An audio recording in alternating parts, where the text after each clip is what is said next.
Hello, Gardner. Hey, what up, man? Happy weekend. Happy Saturday. weekend, man. Yeah. Yes, What's sir. going on, man? Hey, man, chilling, man. I was hanging out with the family. We all went to caught a movie. We caught Coyote versus Acme. How was it? It was good. It was decent. I mean, it's one of those things that's been on my timeline over the place. People been blowing it up. I'm like, it's must see. It got like 101% on Rotten Tomatoes and all this other stuff. So I was expecting to walk in there and just be absolutely blown away, and that did not happen. It is good. It is good. Okay. But it ain't what everybody else is saying. Like people were like running like around, the best thing you've like, ever oh seen. My God. It ain't that. But, okay. But if you enjoy the Looney Tunes, I think you. Yeah. All right. That's good. Good to hear it. Yeah. So we had the last couple weeks. We had a very successful time doing the #1 iconic action movies of all time. Yes, sir. And we put it into a tournament style, and people voted 1 week. They voted for 16 of the best, the most iconic action movies from that list. The following week, they voted for the 16 most iconic action movies from that list. And then last week, we had a live vote and whittled it down to our #1. Okay. All right. So because that was successful and because it was just a lot of fun, yeah, we're gonna run that back. We're gonna run that back. But this time though, I am happy to say doing something. As much as I love action movies, and I do, I also absolutely love comedy movies. I don't think there's anything as good as being able to laugh in a movie. So we have a few candidates. So hold on, let me. Voting is still open. So if you see in the top left hand corner, right over in there, get your phone, scan that joint, vote, so you can be a part of the whole process. And I think it's really important too, because one of the things we noticed when we finished up with gathering up all of the information from the week 1 of voting and the week 2 of voting is that seeding played a really big part. And so the larger the voting pool is, the more accurate the seeding could be. So if you want to make sure that when we get down to the final battle, the final battle of fisticuffs over who's the funniest, your input is going to go a very, very long way. Okay. So we were saying, have you ever had a gut-busting laugh? And I think, there's a lot of movies. It's weird on what is considered comedy these days, because I don't know. I just see it differently. Like, comedy is a movie that I'm going to actually laugh out loud. Okay. Not write LOL. Actually do it. Like, laugh out loud. And there's all sorts of different comedy. There's cerebral comedy that makes you think. There's, comedy that have you rolling in the floor, like some Def Comedy Jam type stuff. So hold the presses. Oh, we have someone in the back who's going to join us. Look at here. Hey, Sherelle. What up, little lady? Hey. How you? Sup? I been. Okay. All right, we'll take it. Yeah. As always, it's great to hear your voice. Good to be here. All right. So, like I said, we're picking movies from tonight's list, and then we're doing it again next week, and then the following week we're going to vote live. So this is tonight's list. Now, I did take a little bit more time with this list, because one of the complaints that we had, and also I guess I had with myself, was that even though the first week was good, the second week had some of the heavy hitters. Like, it was kind of loaded. Yeah. So in order to make this not be stacked, I put together the list first, and then I kind of separated. Like, okay, these movies are similar. All right, this is going to go on this list. This one go on this list. Okay. So each night is weighted pretty evenly. All right. For whatever reason, Tommy Boy was the first movie that popped in my head. Loved it. Yeah, I think I've seen Tommy Boy. I don't know. I know them last two Chris Farley joints he had with David Spade. It was Tommy Boy and then what was Black it? Sheep. Tommy Boy and Black Sheep. I think I don't know. I saw one of them. I know. As much as he is hated in the industry, Chevy Chase did a brilliant movie of I guess he was a detective, a PI called Fletch back in the day. I have no idea what it's like on that set because I hear that man is impossible to work with. Yeah, there's many folks that have said that he's an acquired taste. which spoiler, we have been going through The Good Place. But when we get through The Good Place, more than likely our next series that we will cover is going to be Community. So y'all need to pull up for that. We're powering through It's Always Sunny in Philadelphia. But our next big one, probably as soon as we get through with The Good Place, will probably be Community. So y'all need to pull up. And I only say that because Chevy Chase is in it. He's in there, right? Yeah. Oh yeah. Okay. Yeah. He's got a pretty big part, and he doesn't stray too far from who he probably really is in real life.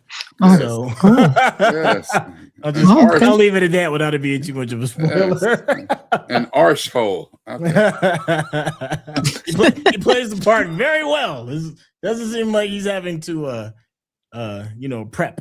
Prepare for this role. He's like, oh, I got this. Yeah, he just no study required. All right, the next movie on this list is, I don't know, I feel like it's an obscure movie. I don't feel like a lot of people seen it. Grandma's Boy. Yeah, that one is funny. What is his name? Alan Covert is the star of it. And he's one of Adam Sandler's partners.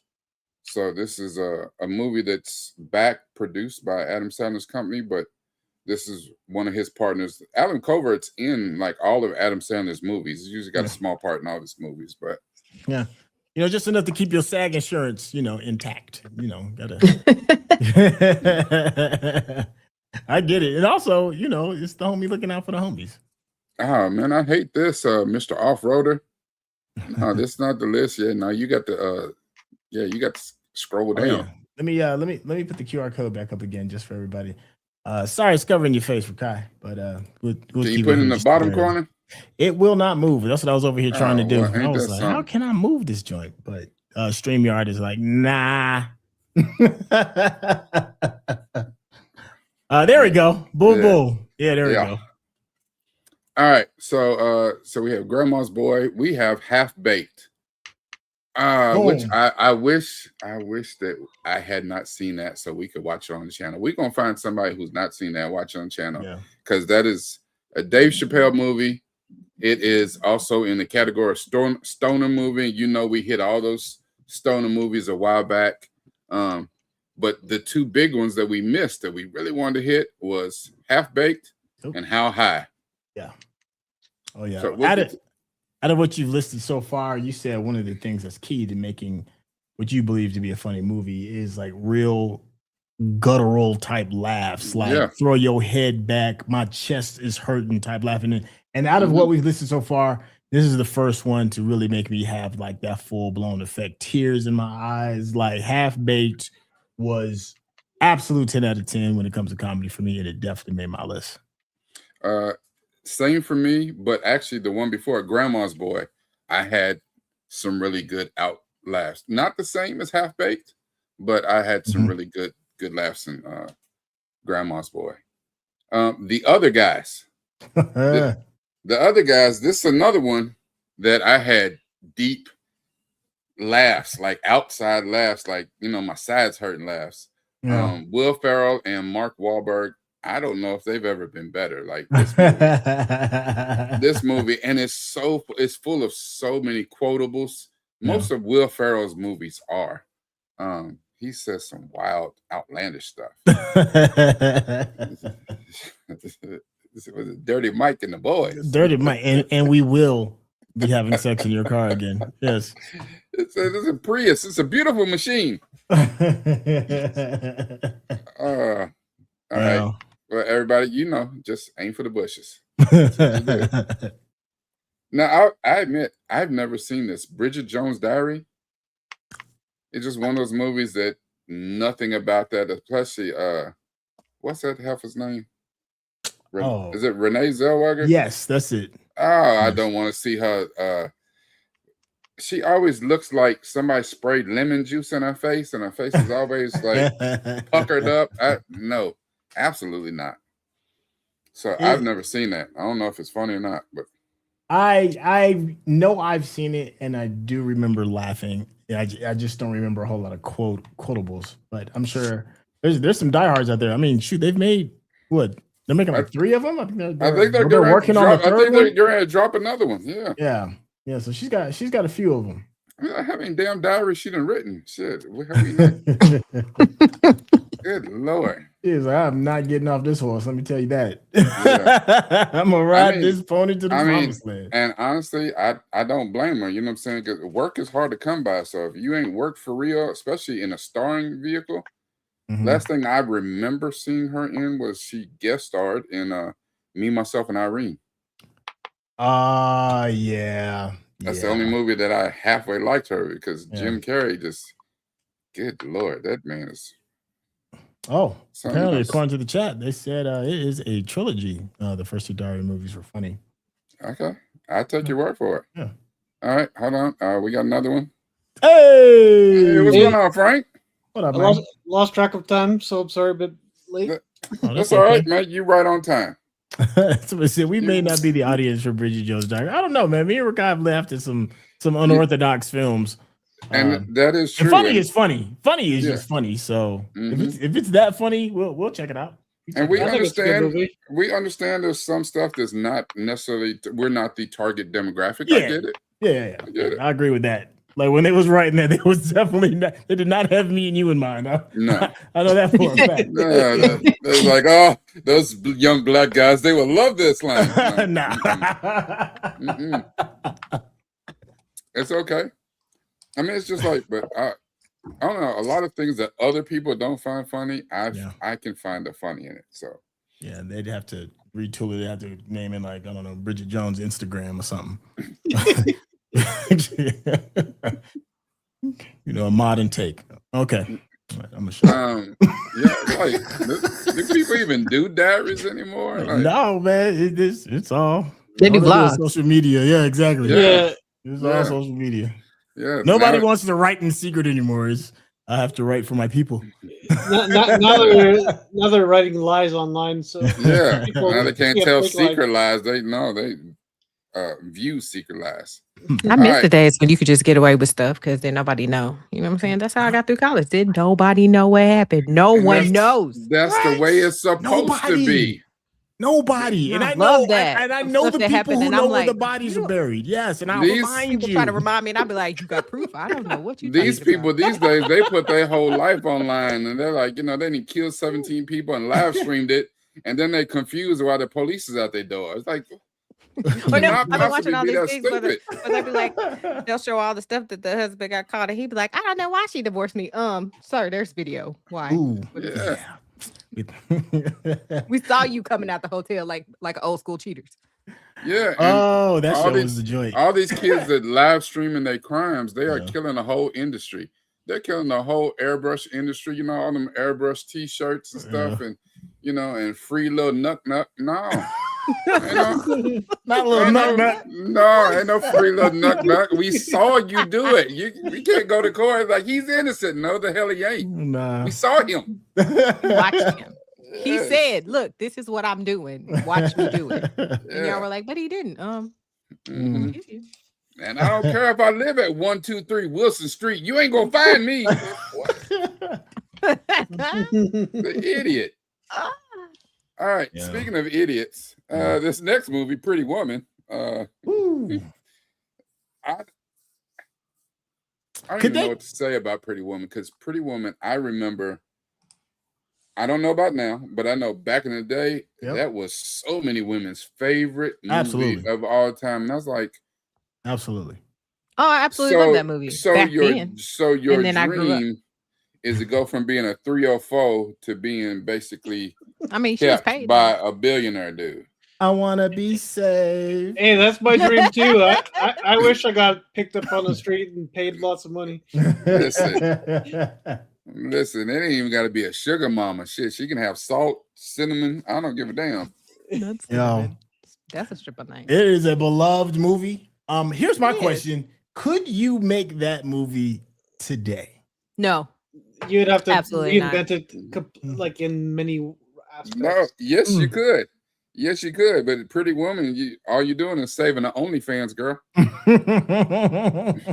Girl, you don't have to do it. No, OnlyFans because no more. nowadays the OnlyFans girls make more money than the dude in the corporation. So no, it still won't work. Yeah, OnlyFans girls are super paid. And so she be trying to save him basically and be like, you can't get mad because this is what I did when you met me. Like that. But in the movie, Richard Gere was a billionaire. So I mean, I know there's some OnlyFans girls out there making stupid money, Sophie Rain and them, but they ain't making was billions. Also trash, but we just want to. Yeah. I wouldn't mind seeing a remake of it. That'd be funny just to see. I just want to see a remake just so I can see the social media fallout from it. More so that than anything. I don't even know if I'd actually what they watch would the decide movie. to change to try to prevent it. Yeah, I just want to hear what the masses would think about that. But back then it was really good. I enjoyed it. I'm surprised that they haven't pitched that to Sydney Sweeney. They try to push her on us so tough. Yeah. Yeah. She ain't no Julia Roberts though. I'm just saying. No. Just saying. No, she's not. No. All right. And the one on the bottom here is I'm Gonna Get You Sucker. Woo! Classic. Keenan Ivory Wayans had an all-star cast back in the day. I've never seen it. Oh wow, yeah, it's hood classic. It was probably for some reason I didn't think that you had seen it, Centel. I didn't think you'd seen. Oh, you're thinking Hollywood Shuffle. I haven't seen Hollywood Shuffle. Okay, I knew you hadn't seen that one. I didn't think you had seen I'm Gonna Get You Sucker. Yeah. Okay. Yeah. I mean, I'll even go as far as to say this. I think I'm Gonna Get You Sucker could be a contender for Black comedy around Mount Rushmore. I mean, like of course, like Coming to America would be on there. Maybe even Harlem Nights. But I'm just saying, I'm not saying it would make it 100%, but if there was a list of like top 10 films, black comedies to have a chance to be on Black Comedy Mount Rushmore, I can't see a list without I'm Gonna Get You Sucker being on it. I can. Yeah. Only because depending again, demographic. Not everyone is a student of the game. Not everyone loves cinema that much. So I don't know how many people have actually seen it. I mean, that movie is 40 years old. Oh yeah, now let's be clear. I'm Gen X's through and through, so I'm very biased, extremely biased.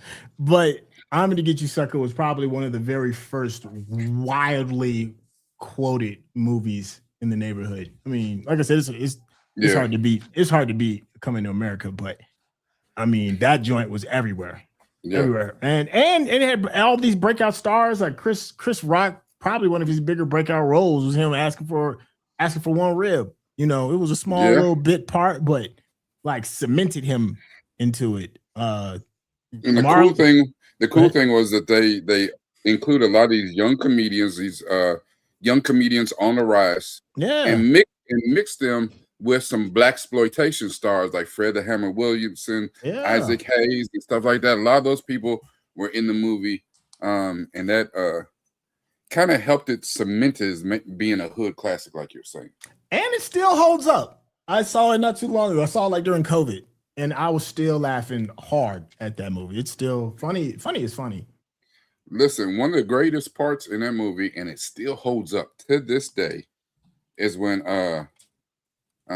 Jack went to the hotel, or went back to old girl's spot, and she started getting too comfortable. And I'm not gonna spoil it. I'm not gonna spoil it for those of you who haven't seen it. It is one of the greatest scenes, and it still holds up today. Like there's still people. If you watch that movie and you get in the company of a young woman and y'all gonna have some coffee. Listen, that's the first thing on your mind. That scene is like, don't make me hop after you. Oh man, he about shot her wig. Yeah, thank you, Tigo. I'm gonna get you some good holds up still. That much is true. Yeah, it's classic. All right, hold on. We got another in the background. Look at. I think it might be the first time Center stage. Hi, Mean D. Whoa! Hey, Hey, hold on. y'all were talking about I'm gonna get you sucker. Oh yeah, no, that's a classic. Yeah, Had to get in here, and I'm millennial through and through. But let me tell you, when he was like, "They shooting," I barely laughed. When dude was about to propose to old girl that got shot, and he ran over him, and dude farted. Like, I was like, you know what? They wild as hell. No, when he was Don Lewis you was with whistling. the cramps. Y'all. Oh yeah. Oh, Yeah, when he screamed because the old girl had the cramps, and then the old boy was like, "You was whistling, somebody come get this bitch up." I wasn't screaming, I was whistling. So much heat, man. And so again, much heat. That's Damon Wayans and Yeah. Steve Hardison. He said, "Nah, We'll just throw ourselves out. Come on, you go first. Come on." Oh, that movie was man. Yeah, man. Yeah, it's classic. It's classic. It's a Mount Rushmore joint. Funny. Oh, And wait see, a second. I haven't watched that movie in I don't know how many years, and still we sitting around talking about it, laughing. Still, man, it's so many. So many. Hold on, let's give a I see. quick one right quick. Hey, Hey. Yes. Yeah. Look, registered Sunny enthusiast. Yo, you know you thorough through and through. That's what I'm talking about. He said, I ain't new to this. I'm true to this. Walk Hard, the Dewey Cox story. Listen, me and Rakai still quote that to this day. That don't do it, Dewey. Get out of here, Dewey. You don't want this, Dewey. You don't want this, Dewey. No, I think I do want this. Let's see. NWH, Fear of a Black Hat. Yo, you know what? I have never seen it. I know. Oh, Sitel, put it on the list. I know. I have never seen it. Great. Yeah. That's Rusty Condi. Oh man, it's great. Two legendary musical bio parodies. Yeah, you know what? I am. Look, I got my. Y'all can't see me because the thing, but I got my little list out right here. I'm gonna put it on there. It's almost like a parody of Rakai, correct? Almost like a parody of CB4, right? Yes. Yeah. And CB4 is another one's funny as hell to me. Fear of a Black Hat.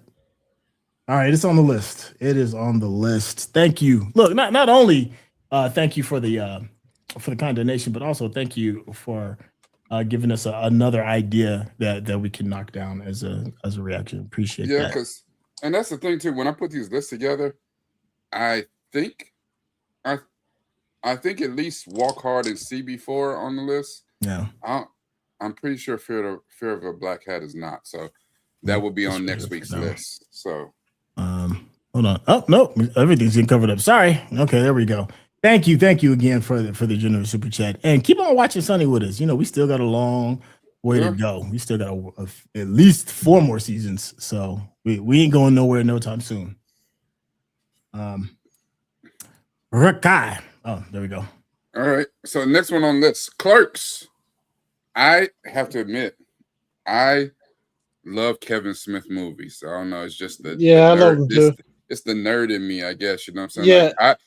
I swear, when I was coming up, when I watched the what do you call it, the View Askew universe, I was the only one of my friends that watched that shit. They watch it and they'd be like, what is this corny, stupid ass? Like, they did not get it. It was like, why are you watching this?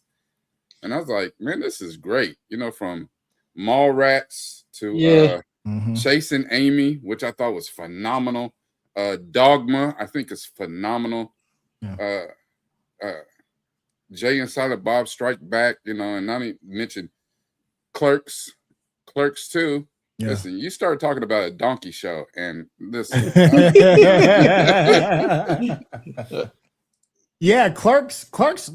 Besides the funny, it was just the story of how he put it together. I didn't see it in the theater. I don't know if anybody actually saw it in the theater. But I do know a lot of people that was passing the VHS around, right? And it was one of those kind of things. And it came with the story, and it was like, yo, this dude paid for this movie with credit cards. And I was like, what? What do you mean he paid with it for credit cards? It's like, nah, man, and it's funny too. And we watched it, and nobody had ever heard anybody like talk like that in a film. I think it was the dialogue more so than anything else. It's like, who writes like this? It was sharp, intelligent, and had something to say on top of all that. And it was just like, wow, okay. And then, you know, it was on some geeky kind of stuff, and it looked kind of quirky. It was such an odd thing, man. And Kevin Smith just hit the ground running, and I was like, all right, I'm gonna follow this still. Now, here's things that I love about this movie, the background of the movie. Accidental genius. You know why Clerks is in black and white? No. Couldn't afford the film process. I used to know, but I forget. Because Kevin Smith didn't have any money, so he couldn't afford a lighting package. So instead of lighting it, he just shot the whole thing and just made it black and white. Wow. He couldn't light it. But you know what though? Kevin Smith is on many occasions, he'll tell you, he was like, I'm just an director at best. Yeah. But he's got heart, you know, and he's willing to learn. You know, that's another thing. You know, he was like, I defer to people that are smarter than me about these kind of situations. But what I like about it is that he didn't let none of that stop him.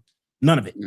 He was like, no, I'm gonna make me a movie. I'm gonna do this thing, man. When most people are always looking for whatever the reason why they can't do the thing, Kevin is one of those cats that was like, no, I'm gonna make this. Yeah.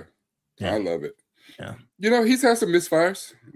Didn't he do Red State and Jiggly? They do Jersey Girl. Jersey Girl. The shit. He-Man remake. He's got a lot of misses, but you know, I heard Red State was good. I don't do horror. I know it's kind of horror tinge, but I don't. Yeah. But you know, you got. I mean, if you're trying hard, if you're really trying at the thing that you're trying to do, you're going to have some missteps. That's just a part. It's just a part of it. All right, the next one on the list is The Jerk, Steve Martin's seminal opus. I've never seen The Jerk. I know, man. I want you to see it so bad. I don't want to give too much away. But I haven't seen it since the 90s, so I might as well have never seen it. Yeah, I've never seen The Jerk, but I've heard everyone that I know that has seen it, they have the same reaction. Like, that movie is dumb funny. And I remember enjoying it when I was these young. cans. I can't wait for you to see it, man. It's not all hit. It's not a movie just full of just nonstop laughs, but when it does hit, oh my gosh, it is funny. Okay. Next one on the list. Anchorman, The Legend of Ron Burgundy. The first one. And that damn Will Ferrell, he's got some misses, but damn it, when he hits, he hits. And Anchorman is one of those. That damn Ron Burgundy. What do you play? The jazz flute? I'm sorry, hold on, my bad. Got this thing. Yeah, the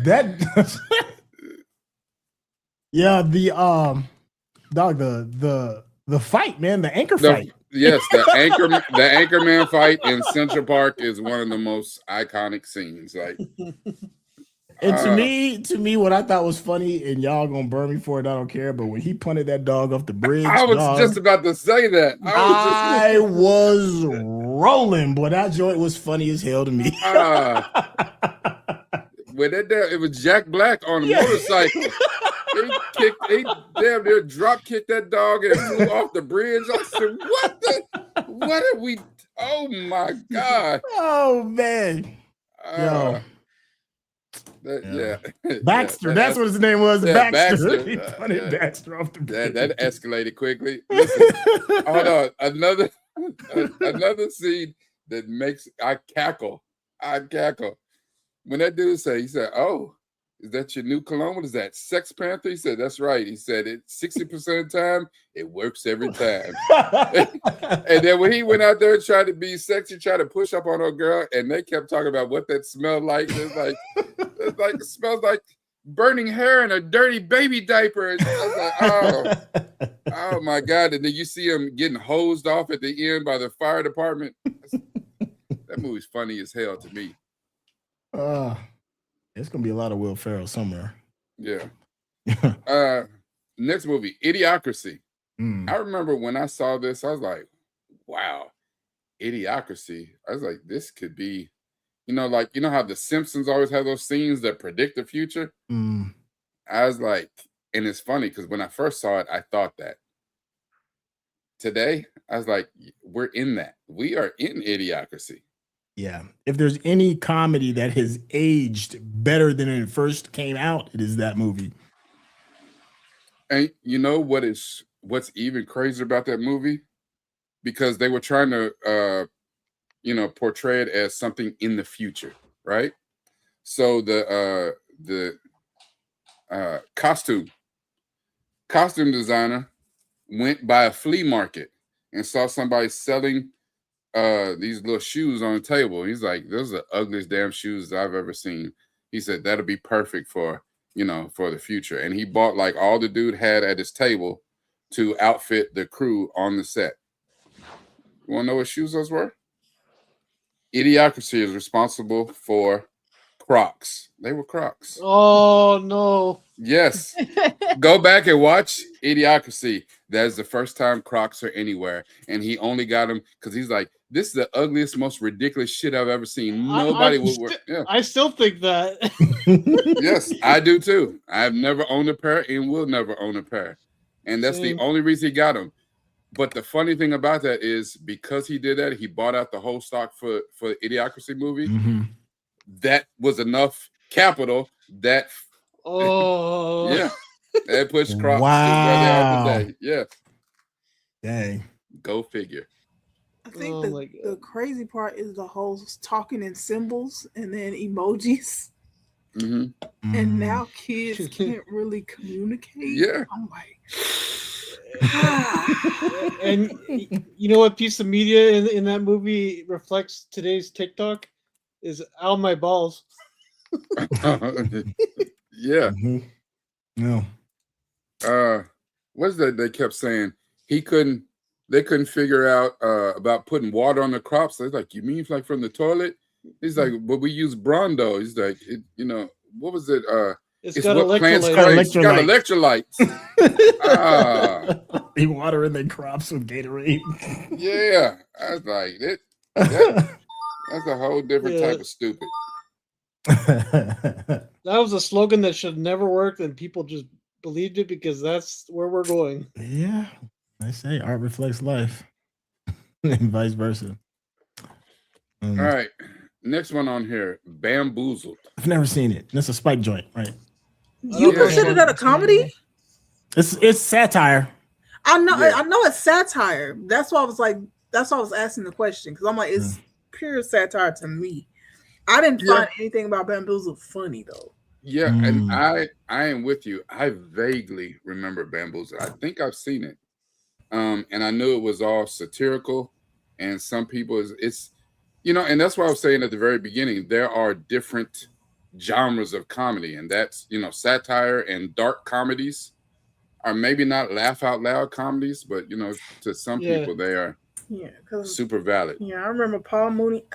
I watched it because it came out in 2000. I watched that really young, and the part at the end is what really stuck with me, and it didn't make me feel good. Like when Savion was tap dancing, and like the bullets, I was like, I don't like this. Yeah. And and some comedies do because they're supposed to make you laugh, they're supposed to make you feel better, but there are some that give you a unpleasant feeling. It just is what it is.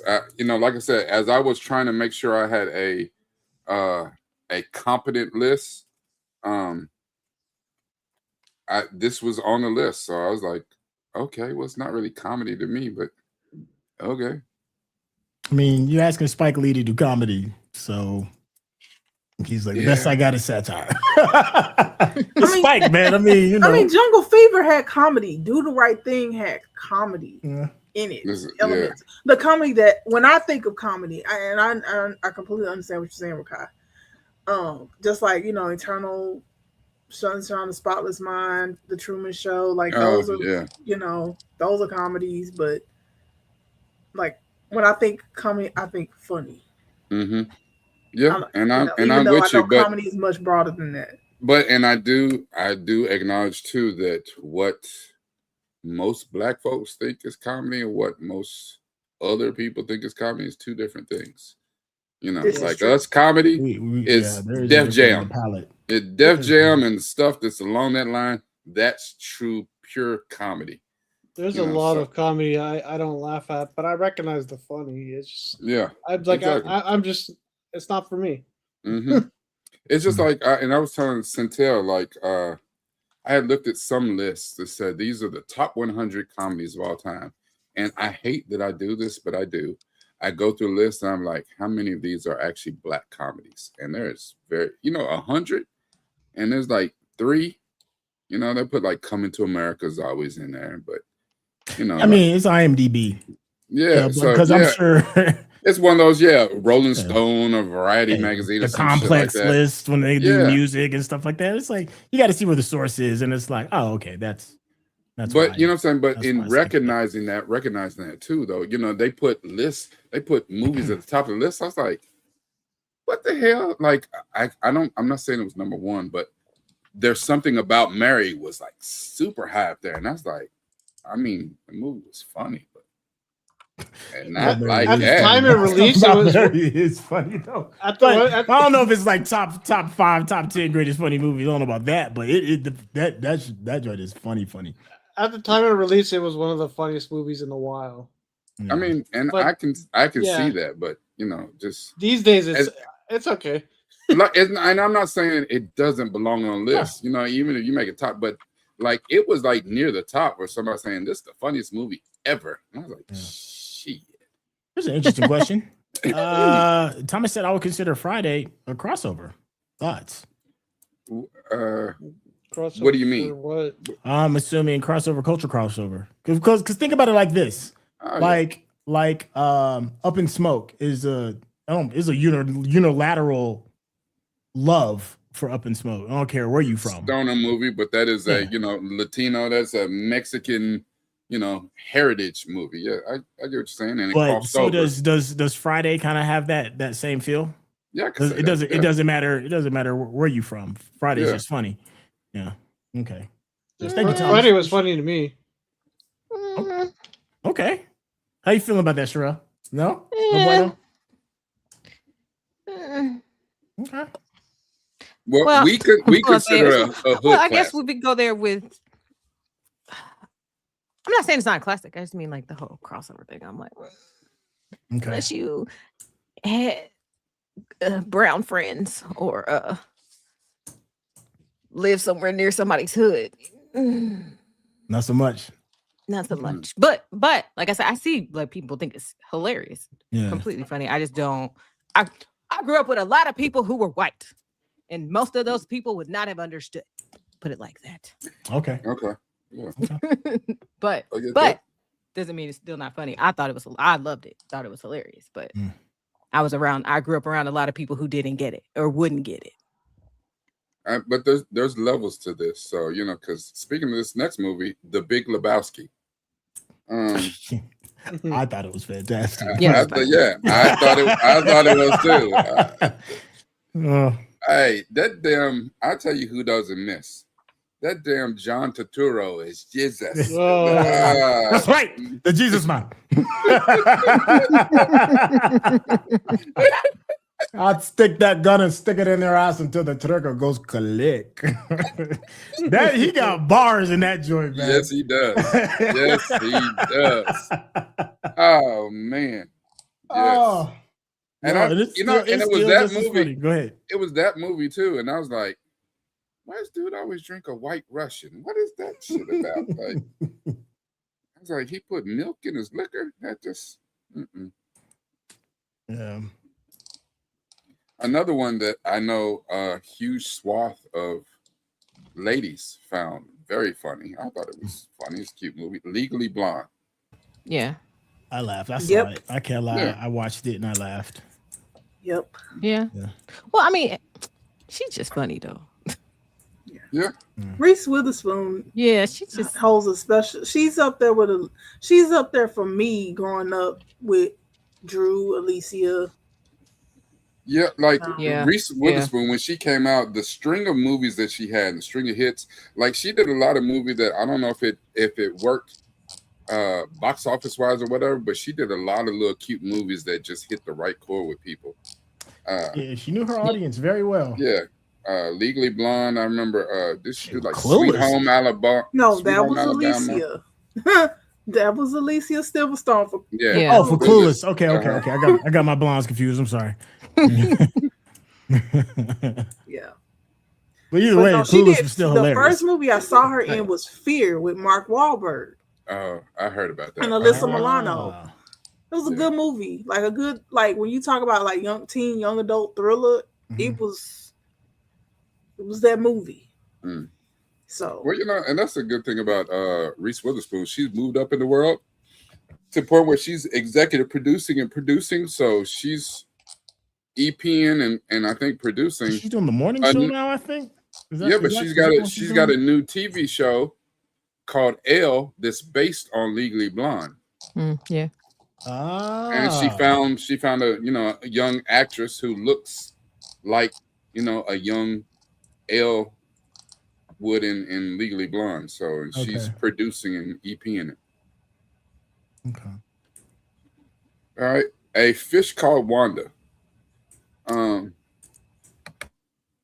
Fish Called Wanda is I want to say it's got Jamie Lee Curtis, Kevin Kline, a lot of the British guys. What was they like? Some of those guys that were the Monty Python dudes. They're in it. A Fish Called Wanda is like a heist film. Oh, is it? John Cleese. Is that what it is? Yeah.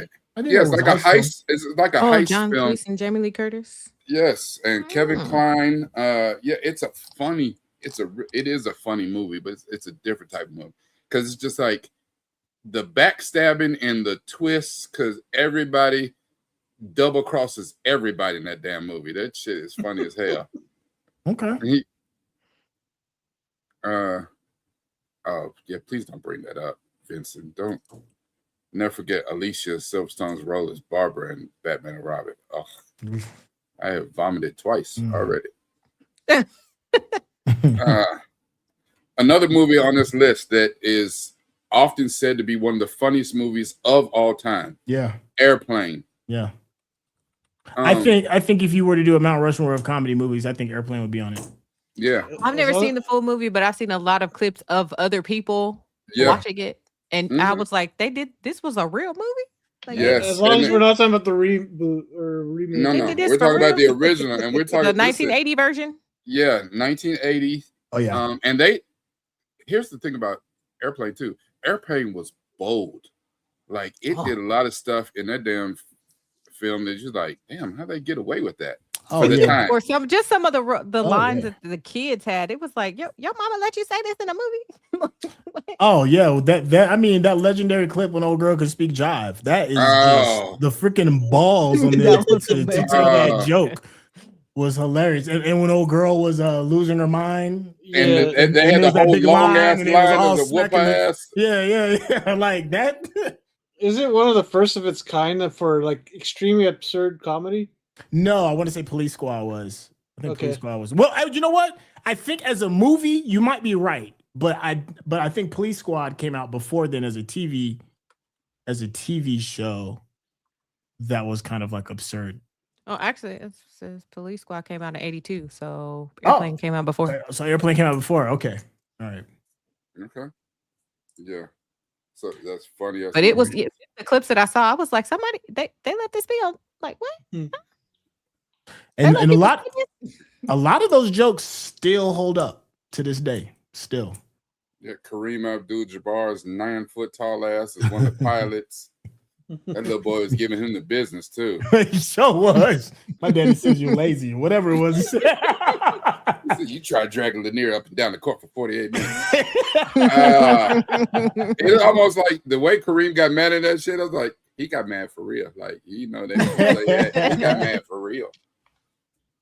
Oh, man. Another movie that is a comedy, And I guess, you know what I'm saying, as we're talking about comedies on here, because they scale differently, you know, there's some that are absurd comedies, some, you know, like Airplane's absurd comedy. The Jerk is absurd comedy. Yes. Anchorman is damn near absurd comedy. But something like The Big Lebowski is a different type of comedy.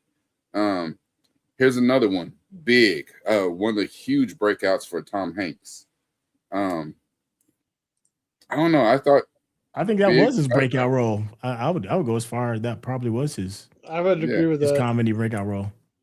Yeah, I thought it was an adorable movie, I guess, but I don't know. Like as far as for me, like a comedy, it definitely didn't. I didn't have a gut busting laugh, but I mean, it's a good movie. Yeah, I don't know if you can make Big today. There's some things that are a little problematic about it if you were to watch it today. Okay. Yeah. If you did, you know, it's the 80s, you know. It's kind of like if you watch Weird Science now. Oh, it yeah, doesn't make that today.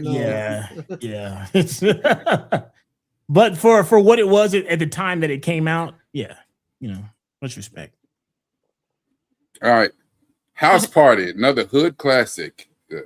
The emergence of Kid and Play and the oldest high school students since Greece in full force. They did not care back then. If you look Man, at it was a 40 in damn high everybody in high school. Like, I'm gonna kick somebody some dead. ass. This dude is somebody dead. Finesse, man. This dude got a wife and 8 kids, and he is still in high school. Okay. You know what? I think this was not only was it funny, but I think it was big to the culture because they were one of the first to really strike gold as rappers turned actors. I mean, there are people who have done it before. I want to say LL that did that. Dang, I forgot that joint. He did a movie that was awful. It's supposed to be one of them. What was it? And I want to say New Jack City definitely with Ice-T before then, but I'm talking about first. But New Jack City was like 93. Like this House Party. House Party was 90. 90. Yeah, House Party came out in 90. Yeah. Oh, damn. So yeah, I'd say that it was probably one of the very first successful. Before there was How High and other rapper turned comedians, there was House Party, and they knocked that joint clear out the park. Yeah, I don't remember any LL Cool J movie. Was it a comedy? No, man, it was shoot. Now I gotta look it up. Are you talking about Out of Sync? Out of Sync, yeah, that awful movie. That's it. Yeah. What the hell is that? With yeah, it came out in the Victoria Dillard? 80s. It came out in the early 80s. No, I didn't watch that shit. No, I was about to say, I thought you were talking about like Crush Groove. No. Crush Groove. Wasn't that Blair Underwood? Yeah, Blair Underwood, Sheila E. Yeah. Yes, Lord. Okay. It's one of the few roles that Blair Underwood has ever played a good guy. He really doesn't. He was on like LA Law. Ice-T was in that too, because I was like, I ain't never seen no rapper dressed like that before. Yeah. Damn breaking movies and he was in those too. Ice-T has been in a lot of stuff. Yeah, man. Have you seen how many credits he got for all them Law and Order? It's insane. That did work. Yeah, back in the day, yeah, he was a true hustler. Yeah. I mean, yeah, he was good about getting his money. All right. A true Christmas staple, Elf, another Will Ferrell movie. Listen. I thought Elf was hilarious. Yeah, Elf is funny as hell. Elf is so funny that it annoys me. I can't watch Elf. Because Will Ferrell is so over the top and all that screaming he does, and like I can't. But you heard like James Caan and Will Ferrell had like beef on set as a result of it, because James Caan is like, I can't put up with it. He's just, and he thought the movie was gonna be a flop, and he didn't see Final Cut.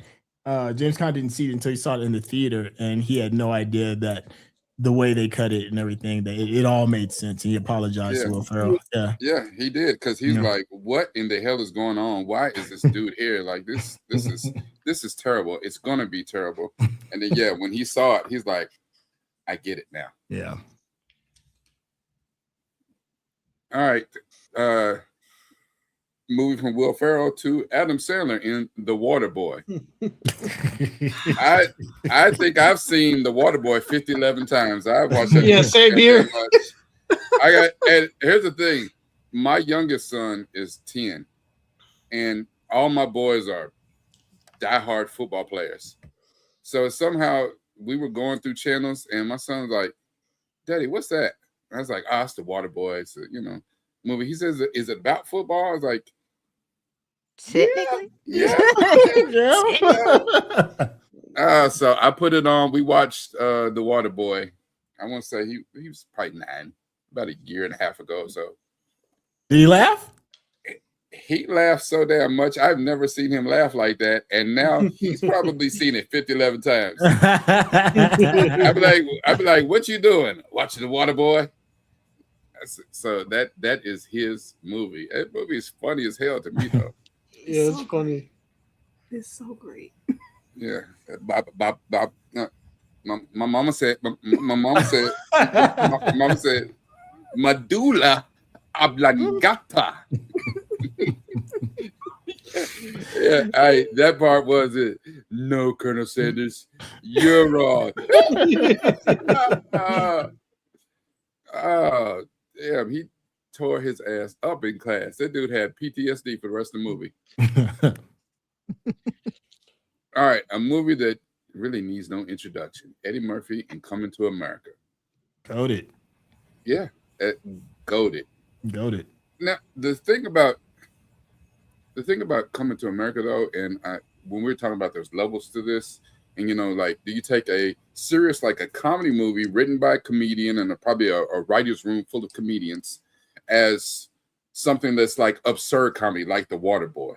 How do you measure those out? Because for us, and I'm saying for us, Coming to America might be on the Mount Rushmore. Oh, I think it's on the Mount Rushmore of just comedy, period. No. But that's my question, though. I don't think that other people, like if you did the Rolling Stone list or whatever, you probably wouldn't even make the top 20.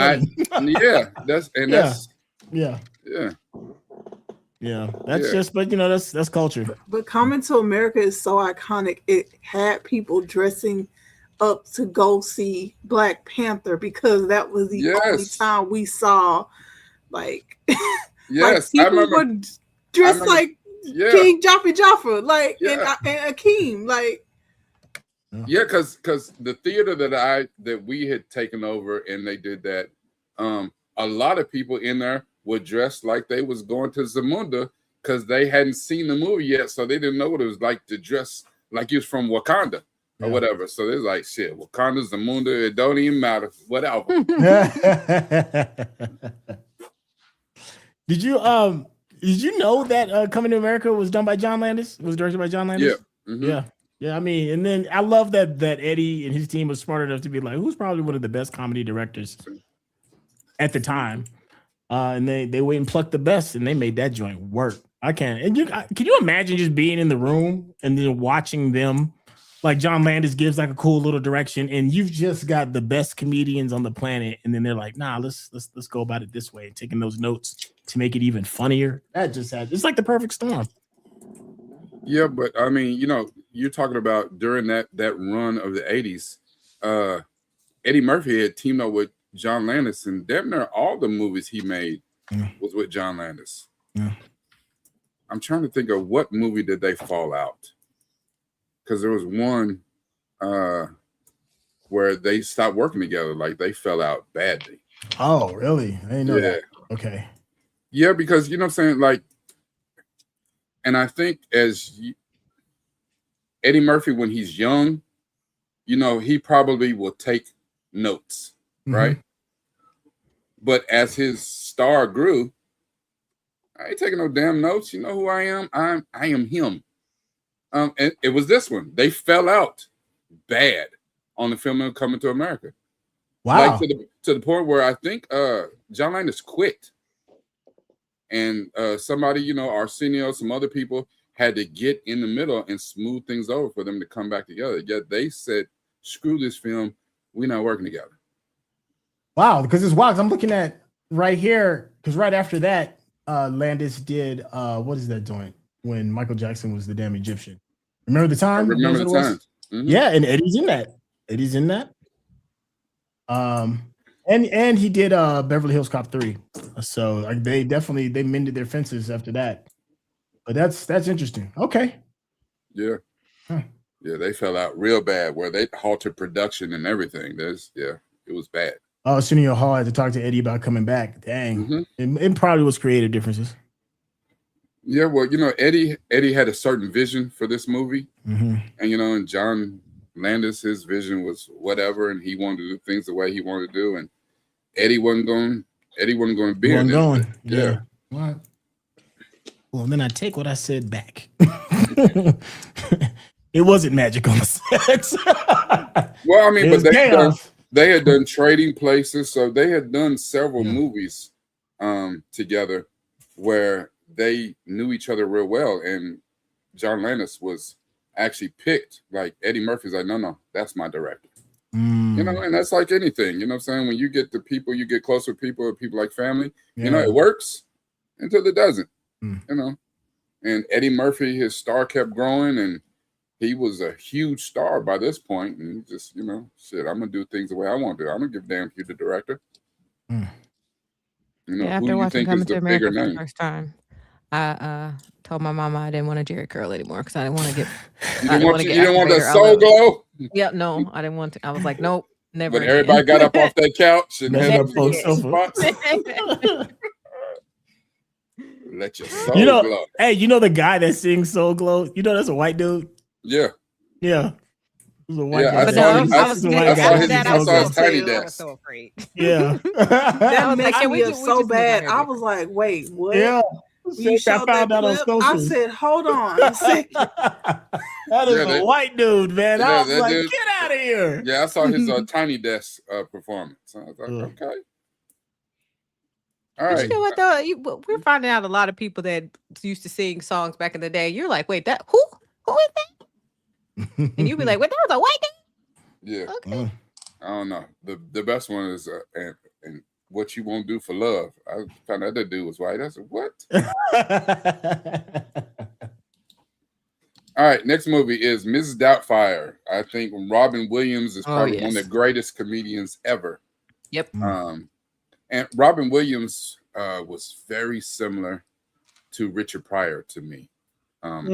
Richard Pryor, because both of them could use their own personal anguish and their personal trauma and turn it into jokes.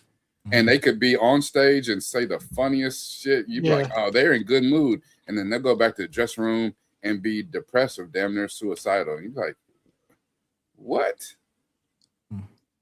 So Robin Williams, they're also the ones like Robin Williams did the thing where you no matter where he was gonna say something that somebody was gonna laugh. Like it didn't have to be scripted. They just would be like, just go do you. They would have like hours. I'll say, Reaction Nation. Okay. Coca. They like that cocaina. We were talking about their talent, not their habits, but okay. I mean, some say those go hand in hand. They say folks that work with Robin, like he's always on. He's never off. Yeah. He's just always on all the time. And I wonder if that's because that's got to be exhausting. But I wonder if that's because he expected people for him to be on. Or that might have been the place that he was the happiest. So if you are normally depressed and being funny and watching people laugh makes you happy, you do it as much as you can. Yeah, he keep that depression off his ass by making people laugh around him all the time. So, okay. Oh, I didn't know that. What do you think about? Yeah, I knew that. He was also a writer on the Richard Pryor Show. Yeah. What do you think about? Because in the Black community, we get so much bullshit for it. And what I think about is two specific. So you got Mrs. Doubtfire, which is one of the most beloved comedies of all time, with Robin Williams basically cross-dressing and posing as Miss Doubtfire. You don't know, basically, he was cross-dressing. No, yeah, that's exactly what happened. But I'm saying that is not, it's not made with the same sort of reverence in our community, where you have the Tyler Perry movies and I'm thinking Martin Lawrence's Big Mama's House. Yeah. Those are not, even though they're basically the same type of movies, different premise, different setup, but the same type of movies as a Mrs. Doubtfire. Well, there's a big difference, because if you're already in power and privileged, no power is being taken away from you. You can Tu Wong Fu it and Mrs. Doubtfire it up, and nothing changes in your status. But if you come from a culture where power is constantly taken away from you, and culturally speaking, being emasculated like that, it's just another way. It's just another way of putting the people that you see are the leaders in comedy or action or this, that, and the third, and then emasculating them. Culturally, it's not going to sit the same way. Now, whether that rumor is true or not, that, you know, once you hit a certain level as a black man or as a black actor, they have to put you in a dress. I don't know how much truth that holds. I've heard some people say it's absolutely false. I've heard some people say that it is true. But the simple fact that culturally speaking, it's one more level of being taken down a notch. White men don't have to really worry about I'm going to reverse it real quick. Yeah. So the places where black people get it is a very different place from a white counterpart or non-black counterpart. Right. Martin and whoever did it got inspired by Flip Wilson and Geraldine. Flip Wilson was a very powerful black comedian with the Flip Wilson show. Only reason why his stuff is because he, again, like back in he was the 60s into the 70s was his alcohol abuse. But like, that's where they got inspired by. Growing up, they saw this black man on primetime television doing this thing. Like Martin Lawrence has said, Geraldine inspired Shanae. So yes and no. Okay. So everything you say, yes. However, I'm just going about the inspiration for that is Flip Wilson. Right. Okay. Okay, like you had a thought? No, I'm starting to put these piece it together. Yeah, I'm starting to, I've never seen this movie. I don't know anything about it. 4 Weddings and a Funeral. I have not seen it. Yeah, I have not seen it either. And that's probably why I didn't say it. Hugh Grant. I was like, hell no. Yeah. You know, and I know he made, I guess, for him, I guess these are kind of romantic comedies. I don't, 4 Weddings and a Funeral. I don't know. Hugh Grant did Notting Hill and all this shit. I don't know. Yeah, I like. Oh, is it his funeral? Him, Yeah, Jared Leto, it's not. Jude Law. They could all be damn 4 funerals in a wedding. Yeah, I mean you couldn't miss then though. He was in his stride when that dropped. I mean, and you are right. You are correct. He's just one of them dudes that just. Nah, I'm good on that. I just still. Yeah. Okay. What's the next movie, Chantel? We got Zoolander coming up. It's a Ben Stiller joint. That's the one he's the supermodel, right? Yeah, and he was trying to flash. What was it? Steel. I forgot the name of the name. Blue Steel. Blue Steel. That's what it was. Yeah, because remember he couldn't turn left. Yeah. All his he could only go right, but he couldn't turn left. Yeah, I thought Zoolander was funny, but and I know some people feel some kind of way about Owen Wilson, but I thought he was funny in that as well. But I also think that was like right around the time when Ben Stiller's star was starting to wane just a teeny little bit, yeah, just a little bit. So yeah, I don't think he then until he came back into Tropic Thunder and then totally redeemed himself. How'd y'all feel about it? Y'all Zoolander fans? I think I watched it. I just don't remember. I remember liking it, but it was not one of those movies where like I liked it enough to recommend it. Yeah. It was just like, okay, it's something I'm not mad I watched it. Okay. Quick break. Are you is the vote's closed? Yeah, pretty much. Okay, all right, let me take this widget down real quick. Thank y'all so much for voting. And for those of you all that are just now coming in, we are off of the great success that we had doing the greatest action movies of all time. It was a 2-step process. It was a 3-step process where Rakai came up with this massive list of all of these movies that could qualify as, arguably one of the greatest action movies of all time. We're doing it again with comedy. It's going to be 3 parts. We're doing part 1 today. We're going to take at least, it was probably like a good 40 movies that was on this list. We're going to whittle them down to 16. It's 60 movies on this list and 60 on next week's list. Right. So we're going to whittle them down to 16. The 16 that got the most votes. We're going to do the same thing for week 2 to finish out his list. And then on week 3, we're going to have a bracket. And you all get to vote on what makes it to be the greatest comedy movie of all time. So thank you all for being the first part of the process. This is very important in determining the seating, which we didn't realize how important that was until we finished the first list. So for everybody that voted, thank you so much. And make sure you come next week too as well when we close out the second part of the list. I think I hit all the nails on the head. You did. Okay. You did. Thank you very much. Next up is Nutty Professor. This is I think arguably Eddie's best comedic performance, arguably outside of Coming to America, because he played 7 different roles, I think. Yeah, something like that. Yeah, Everyone seven. but the kid in that family, and damn near all of them are hilarious and memorable. And he also played Big Version himself. The thinner version, the thin version of himself as well. It was another cinematic big time debut of Dave Chappelle is in that joint. Reggie played Reggie, which is still one of my favorite scenes, man, when he's roasting Reggie.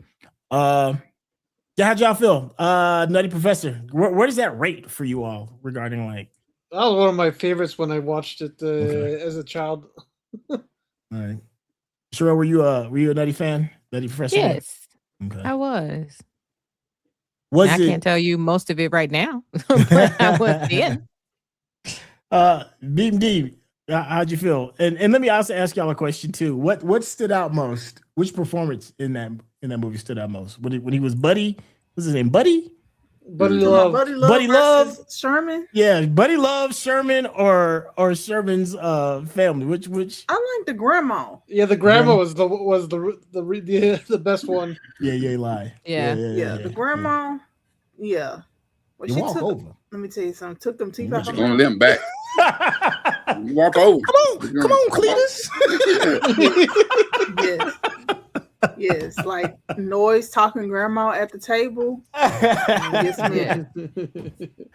Oh yeah, classic. All right, following up. This is an old joint. That was the first time though that I realized that that people in Hollywood didn't really know how Black people's hair works. They don't know. That was like the family or just people that just everybody. And then Jada Pinkett, that wig they had on her head. I was like, oh, you could tell that's a wig. Oh, God. Okay, that's what we doing. That's what. And my first thought was, where is the budget? And then I realized, oh no, it's not about that. It's about the fact that they don't know how Black people's hair works. Okay, cool.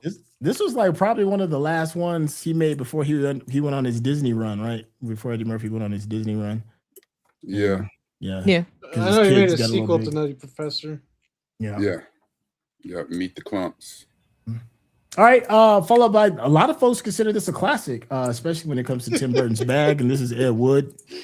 This movie is so good and so bad at the same time, but the bad is on purpose because Ed Wood is based on a director that is famously bad. Yeah, based off of a real person. Yeah, the guy did Plan 9 from Outer Space, the director. At this point, I feel like Johnny Depp is kind of the same person in every role. I feel like kind of. Yeah, like he does. There's not a lot of distance in his roles. Everything from Edward Scissorhands to I don't know. I'd say he was Jack Sparrow. It's all kind of. I think he's the same in comedy, but he has more variation in his dramatic performance. Yeah. Okay. Yeah. Okay. Like he was very different in Secret Window. Did any of y'all outside of Frank check out Ed Wood? No. Okay. I've seen it once, but I was like, it was a meh. I was like, I still preferred like Edward Scissorhands, Beanie and June, like stuff like that. Like it was other stuff I found. You know. Shout out to T Cole real quick. Robert Kai pulls up the list. Chico said, I know Bill is canceled, but Let's Do It Again and Uptown Saturday Night are hilarious. Don't cancel me. No, I'm not going to cancel you. For the simple fact that my mom and dad loved Uptown Saturday Night and Let's Do It Again. And aunts and uncles, they used to quote that joint like we quote Friday. So I think it's one of those generational things. Like, if you grew Sidney up, Poitier was the other half. So. oh yeah. Yeah. So you ain't canceled, sis. Yeah, I mean, and this is before anybody knew And Harry what Bill was like, doing. come on now, yeah. Oh yeah, like hello. There's some hitters in there. My big mama loved Harry Belafonte. Okay. Yeah. So. Rakai, roll that list up for me. Okay. Actually, I can move this real quick. There it is. I got you. Oh, there we go. Voila. Let's see, coming around. Austin Powers, International. Oh Lord. Man of Mystery. Yeah. I haven't seen that in ages. Yeah, baby. Yeah. Did I make you horny, baby? Yeah. I love how nobody saw that movie coming either, man. Nobody. No. It just popped up, and then man. everybody just lost their minds over it. The fall off was, I don't know. I thought the second one was kind of good, and then kind of just falls off a cliff after that. But I You remember didn't like watching this the and one with thinking, Beyonce? as I was laughing, thinking, why? Like, what? Why? Well, is they this were a thing? definitely milking it by the third one, but I still liked it. I still thought it was funny. No, that's Yeah. what I'm saying. Like, I'm laughing at it, but I'm thinking, why? Like, why? Why? It was But so it's so funny ridiculous. that you just laugh because it's like, oh, okay. I want to say, Will Ferrell's like big debut was in that when he played Mufasa. Pretty much, yeah. Mhm. He said he found out a thing. He was like, I broke my leg. The boat is sticking out. It smells like almonds. Hello, I'm still Hello, alive. I'm still alive. Oh man, that joint was great. And then the debut of Mini Me too. My gosh. Oh yeah. It just Oh, Lord. It just had heat. Wherever you want to go with that. All right, so we're starting to get into reality turned comedy. Very nice. Yeah, Borat. Did any of you watch? What did the joint? Was it Ali G? Was that his whole persona? Yeah, Ali G in the house. Yeah, There's a new LG coming out this year. Yeah, I heard. Yeah, Sacha Baron Cohen. That's the dude's name. Oh, Sasha. Yeah, how'd y'all feel about that? Because you got to keep in mind this is also coming off of the age of the MTV real world. What's the other joint? Jackass. That kind of thing. That crap. Yeah, and then Sacha Baron Cohen was this whole thing because he Ali G was like HBO show if I remember right. It was. Yeah. It was. I watched it. I was like, no, I'm gonna stick to the Chappelle show. Yeah. No, I didn't watch Borat. I wasn't. Yeah, I was like, I saw Borat, but I was like, this shit is so damn ridiculous. It's like, you know, I mean, it's basically he was basically him and like Jackass. Yeah. Jackass, they did shit to each other. Yeah. Borat, he, you know, had a little camera guy, whatever, and he went out and basically pranked the public like nobody knew that what he was doing was all bullshit. And then how do you get them to sign the waivers to be in the damn movie? Because dude. People want their 15 minutes of fame. And But, apparently there's a vault of footage that he has that he can't release to do the waivers, but that's supposed to be hilarious. If you look at Instagram and TikTok today, all of that it basically comes from this movie. It's all the same shit. Like that's what people do online for clicks these days. That was going to be my question. I think he's kind of like the godfather of that, you know. Yeah, pretty much pioneer. Yeah. So we'll see. You know, you said Ali G's coming out again. I wonder if that's still going to resonate the same way because now I feel like you said, everybody's doing it. So. Yeah, I've never seen LG, so I can't speak on that. But Borat was one of those movies where I thought it was stupid as hell the first time I watched it. Mm-hmm. But as I got older and started to understand the satire and the jokes, it became hilarious in a way that this is still awful, but it's funny as hell. Yeah. Following that up is Bridesmaids. Hilarious. This Fucking came hilarious. after The Hangover, right? Yeah. So the ladies came back and was like, "Oh, we could do it, and be on the same level." And in And many they were ways, right. And they did. Yeah, and I was about to say, in many Yes. Oh my ways, God. even funnier. I'd say it's funnier, yeah. Yeah, I had a good time. Yeah, What else can I say I about love that? Bridesmaids. Yeah, that movie's funny Yes. as hell. Wasn't there like a black version of it? Yeah, Girls Trip. Girls Trip. That's what it Girls was. Trip, Yep. Yeah. I never saw Girls Trip. Did it hold You up? should watch it. Girls Trip Yes, is funny. It's It's fun. Yeah, It's different. Very funny. It's totally it's different. And it's you know, funny. because in Girls Trip too, it's just the four of them, and really like Queen Latifah's not a comedian. You know what I'm saying? She does comedic parts, but she's not a comedian. Really, none of them are, except for Tiffany Haddish. Yeah. You know, you expect Tiffany Haddish to do Tiffany Haddish, always over the damn top. Yeah. But in that particular movie, Just it grapefruiting. fits.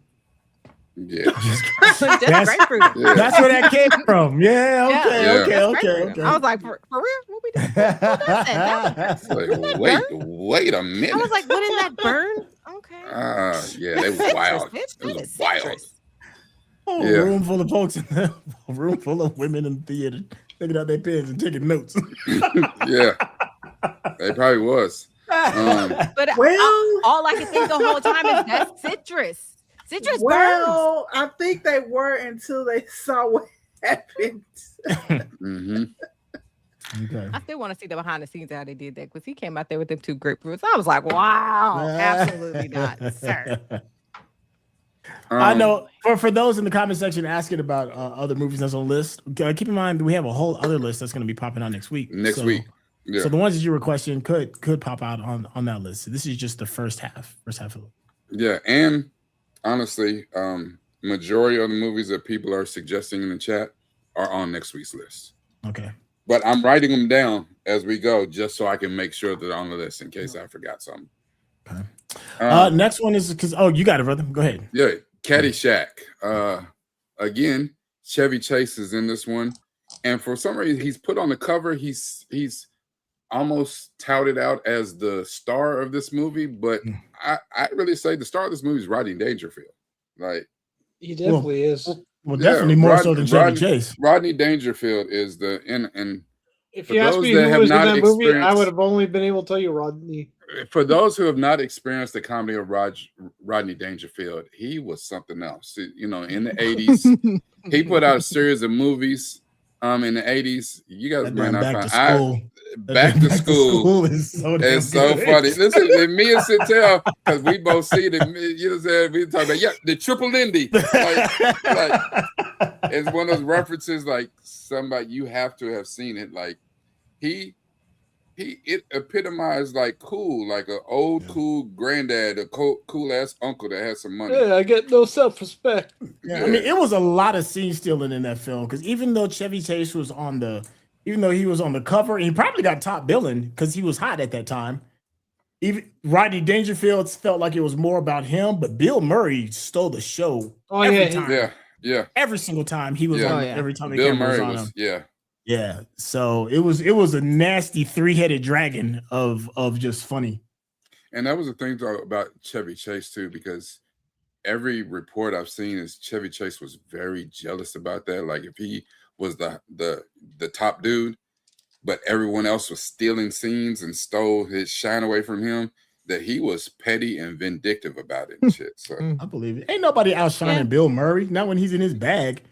Prime Bill Murray? Who outshining Bill Murray? Nobody. Nobody. Nobody. Nah, Yeah, and, nobody. and I think Bill is one of them cats that you don't give him a script. You just tell him the gist of the scene, and you just let him go. Yeah. All right. Next movie on the list, the fictionalized telling of Seth Rogen and his partner Evan, Superbad. Yes. Did you know that was about them? No, I did not. Yes, Seth and Evan. Yes, that movie is written by, and it's about some adventures that young Seth and his partner Evan, who we never see. He's his partner. He stays in the background. He don't like the spotlight. But they produce all those movies together. They make all this shit together. Yeah, that movie's about them. Like Jonah Hill played a young Seth Rogen, and Michael Cera played young Evan. Yeah. So who's McLovin? Okay. I don't know. I think McLovin is a made-up character. I think McLovin was not a character, but yeah. So I don't know. Those were my coming of, like, you know how like in the 80s, if you were like a kid of the 80s and you come of age as like 16 Candles, Pretty in Pink, all the stuff we're talking about. Well, it was Napoleon Dynamite, Super Bad, Juno, like all. Oh, I love Juno. That's my shit. Yeah. Who hasn't seen Juno? Hold on. Oh, I've seen it. Somebody said they hadn't seen Juno? I don't think I've seen it. Ah. I know it is. I love Juno. I know it's. I was like, I love Juno. I know it's. I know it's the former identity of Elliot Page. Yeah. Yes. So, but it's I don't good. think I've seen it. It's fantastic. Yeah. Jason funny, actually. I think I remember. Bonner. Like she was pregnant in it, right? Yeah. Yes. Michael Cera. With the way she explained it, I'm not even sure she know how she got pregnant, but you know, it's fine. Yo, that was the like, yo, when Bill had this ain't no Etch-a-Sketch. That movie is so great. It's so great. She said, because you know you were allergic to their saliva, and I want the Weimaraners. She just wanted her dog. Right. Superbad is interesting. There's been some interesting papers and things written about it. Superbad is considered the last of that generation. And a big reason why is because Superbad came out in 2007. The iPhone / smartphone debuted in 2008. And it was after the debut of the smartphone when I guess the world's social consciousness started kind of like jumping up more because people could communicate a lot easier. And then that's when cancel culture started. So they say that Superbad is the last of that era before. And see, I've never seen that before that happened. So it's an anchor point in comedy cinema. Superbad. Okay. Interessante. What's the next movie on here? Oh, this is Spinal Tap. Yeah. Yeah. Now, here's the thing too. I know I don't want to try to get caught up in recency bias, so I try to give a good mix. Like this is Spinal Tap. When did it come out? 80 something? Yeah. 84. Shoot, yeah. Yeah. So you know what I'm saying? So and I must admit, until we just watched that as a reaction not that long ago, you know, a couple months back. It didn't blow my skirt up. I see why people like it. You know what I'm saying? I see why, you know, people find it funny. And maybe if I watched it in the time it actually came out, I found it funny. But, you know, different types of comedy for different people. So, you know. Was it, let me ask either you or the audience, was it the first big hit mockumentary? It might have been. I don't know. Okay, that may be why it's so beloved because, you know. Yeah, the first time. First time, yeah. It didn't do anything for me, but that's because like I was never into the music culture, so a lot of those jokes went over my head. Okay, I just know. Listen, you got to put it on 11. Yeah, that was the only part that made me laugh. Yeah. You got to put it on 11. Yeah, that was the only part that made me laugh. Okay, so Grateful said it wasn't the first, but is it probably the most the first hit? Okay. Okay. The first big one. The first big one. Yeah, the first big one. No, because this is Spinal Tap has been like is considered like cult status. Forever. So yeah. Another oldie, but a goodie, Tootsie. Never seen it. Dustin Hoffman again. He cross dresses. He cross dresses. I don't know what the reason was, but he tried to get a for a role in a movie or in a soap or something like that. Okay, yeah, and he cross dressed, and Dustin Hoffman was in his bag, and I heard that that a lot of people back in the 80s absolutely loved this damn movie. I mean, because he's a quality actor. I just remember Dustin Hoffman from Rain Man, so I know he's done way more than that, and I can I've probably seen a few more of his movies, but the one that jumps out to me about Dustin Hoffman is Rain Man. Mm-hmm. I was too young to understand it when I watched it because I was watching it with people who actually wanted to watch it. But I remember everyone that's seen it when I was young said it was good. Okay. You know, it's funny. The thing that stands out to me more than anything when it comes to Dustin Hoffman is him being Sifu from Kung Fu Panda. Yeah. Mm-hmm. I think that's the first thing that pops out when I think about Dustin Hoffman is Sifu. Okay. All right, we're gonna go ahead and get through the rest of this list because I have the list compiled now. So okay. Oh, my heart is breaking. Groundhog Day. Classic. Groundhog Day. Groundhog Day is so classic that it is its own genre of comedy movie now. It's its own genre. Groundhog Day is its own genre where they have people repeating the same day over and over. There are several movies that are done now with in the Groundhog Day genre. And I was like, that's something. Yeah, and it has something to say too. It wasn't just funny for the sake of being funny. Mm-hmm. No, it was. I appreciate it for that. Let's see. Fargo. We just watched Fargo not that long ago, and while I know it's technically a comedy, it's a dark comedy. Really? It's a dark comedy. Dark comedy is the word. And I see why people like it. It didn't do anything for me.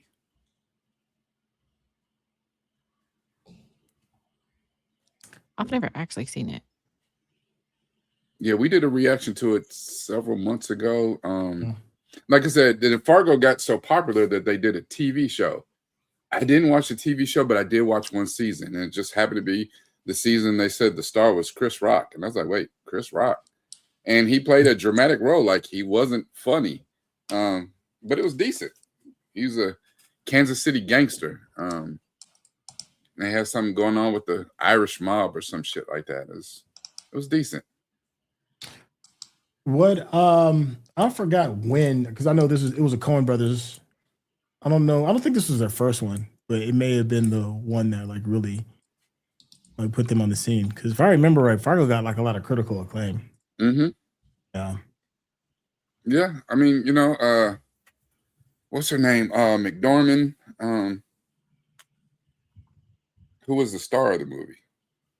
Oh, yeah, Frances McDormand. Frances McDormand. Which we just saw her. What was that we were just watching? She's the voice of God in some movie we were just watching, some show. Steve Buscemi, is he in it? Yeah. Yes. Yeah. So, I mean, it's got a great cast, and it's a good movie. It's just. It's very Coen. Like if you're a Coen Brothers fan, this is like spot on. Like it's quirky comedy where it's right in their lane. It's very chipper. Oh, how you do there, sir? Like people that aren't used to it, it's funny. Yeah, and I like quirky comedies and dark comedies and stuff. It just when my mind thinks comedy, it goes someplace else, and I can't put it up against Coming to America or something like that. It's just I can't. So, but that's for me. Next one, Monty Python and the Holy Grail. This come out in the 70s. Still, I that is one of the Monty Python shows I've never seen. I've never seen. You need to. It's hilarious. I've never seen it either. Yeah, it's funny as hell. A long time ago. Yeah, that movie's 50 years old. It's still funny. But even the credits are funny. I'm just saying. But the thing that I've never seen Monty Python and the Holy Grail. I've never seen The Life of Brian. I've never seen any of the Monty Python movies. However, every time I've never heard anyone say they do not like those movies. Yeah. Everyone I've heard say that those movies are funny, and they are again cult status. And yes, I don't know if they make the Mount Rushmore, but they probably Not top right. 10. Yeah, top not 10. Mount Rushmore, but yeah, You'll they're never all not funny. laugh. Yeah, one of them at least is like top 10. They're all pretty Yeah. funny, but I'd say Holy Grail is probably like Yeah, the top probably. most of I them. haven't really watched any Yeah, of this is the those. one I hear about the most. I hear about this one Yeah. and The Life of Brian the most. So That one too is funny. yeah. But it's one of those where you're just like, this is the dumbest shit I've ever, and you can't help but laugh. It's stupid. The entire thing is just stupid. And to be honest, so culturally, the same way that we would say, okay, this is, I don't know, not white comedy, you know what I'm saying, but this is black comedy. There's a difference because this is British comedy. Which and is everything might not hit if you don't understand the culture. You don't understand what they're saying. So it's just a different way of doing things. Just like that would be to any other culture or stuff. Because I know, like, I've seen a few like Asian comedies, I would say Chinese, like Shaolin Soccer and Kung Fu Hustle. Mm-hmm. But those were more body comedy and almost silly, like absurd comedy.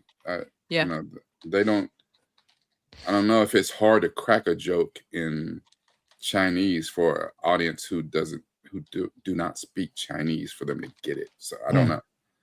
I thought Shaolin Soccer and Kung Fu Hustle were great. I thought they were funny as hell. Yeah. But I know this is just a terrible example because it's actually an American movie. But I was thinking, like, somebody put in the comment earlier, Rumble in the Bronx, Jackie Chan, which is comedic action movie.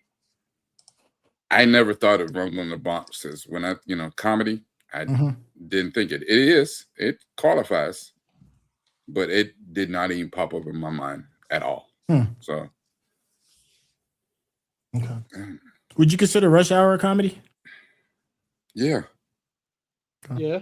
Yeah. Yeah. Absolutely. And I don't, and that's a good question. That's a good question because I think it really has more to do with Chris Tucker. It's the Chris Tucker factor that makes that a comedy.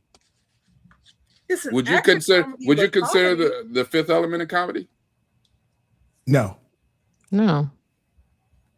It's funny to me, but I get it. Yeah, it's a funny sci-fi. It's a funny parts. Yeah, but I wouldn't consider it a comedy though. Yeah, I get Rush Hour is carried by comedy throughout the whole movie. Yeah. Yeah, I do believe. So there are 3 of those. Which ones? I don't want to say hold up. You saw Rush Hours? I'd have to rewatch all of them to even. Yeah, I would say the first one for sure. I said the first one and the second one. You kidnapped Chelsea Clinton? $50 million. It's $50 million.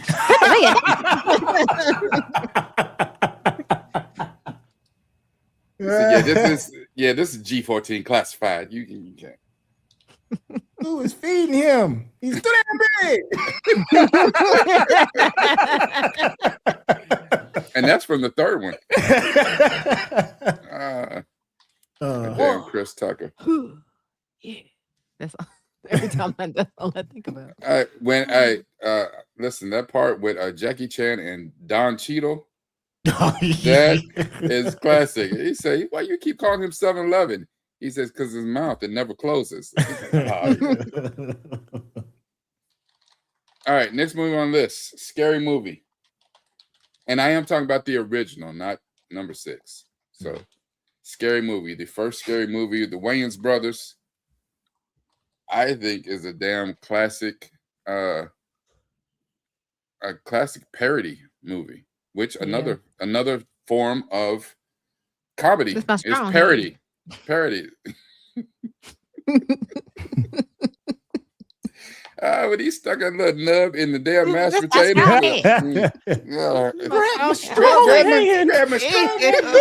They're like, no, give me the other hand. No. I felt simultaneously disgusted and then felt bad about being disgusted. Yeah. That's how it was. It's like, ew. No, Oh, wait, that's hold not on. nice. The first one, though, your boy, what is his name? David Cross was in the damn wheelchair. No, I'll do it myself. Oh, it's so messed up. Control. It's so messed up. And you know that they put that part in the movie, and it became iconic. It became a Nike basketball commercial, or did they make fun of? They parodied the commercial. They parodied the commercial. You talking about the basketball commercial? Yeah, the basketball. Yeah, they parodied the basketball commercial. But did they have Marlon Wayans? He was on the ground humping the basketball. What is wrong with him? And Sean plays his part way too well. Like, don't do that, Rakai. No, I'm just saying. Don't do that. He's done that over several movies, and this don't do that, Rakai. Several movies. I'm just saying, like.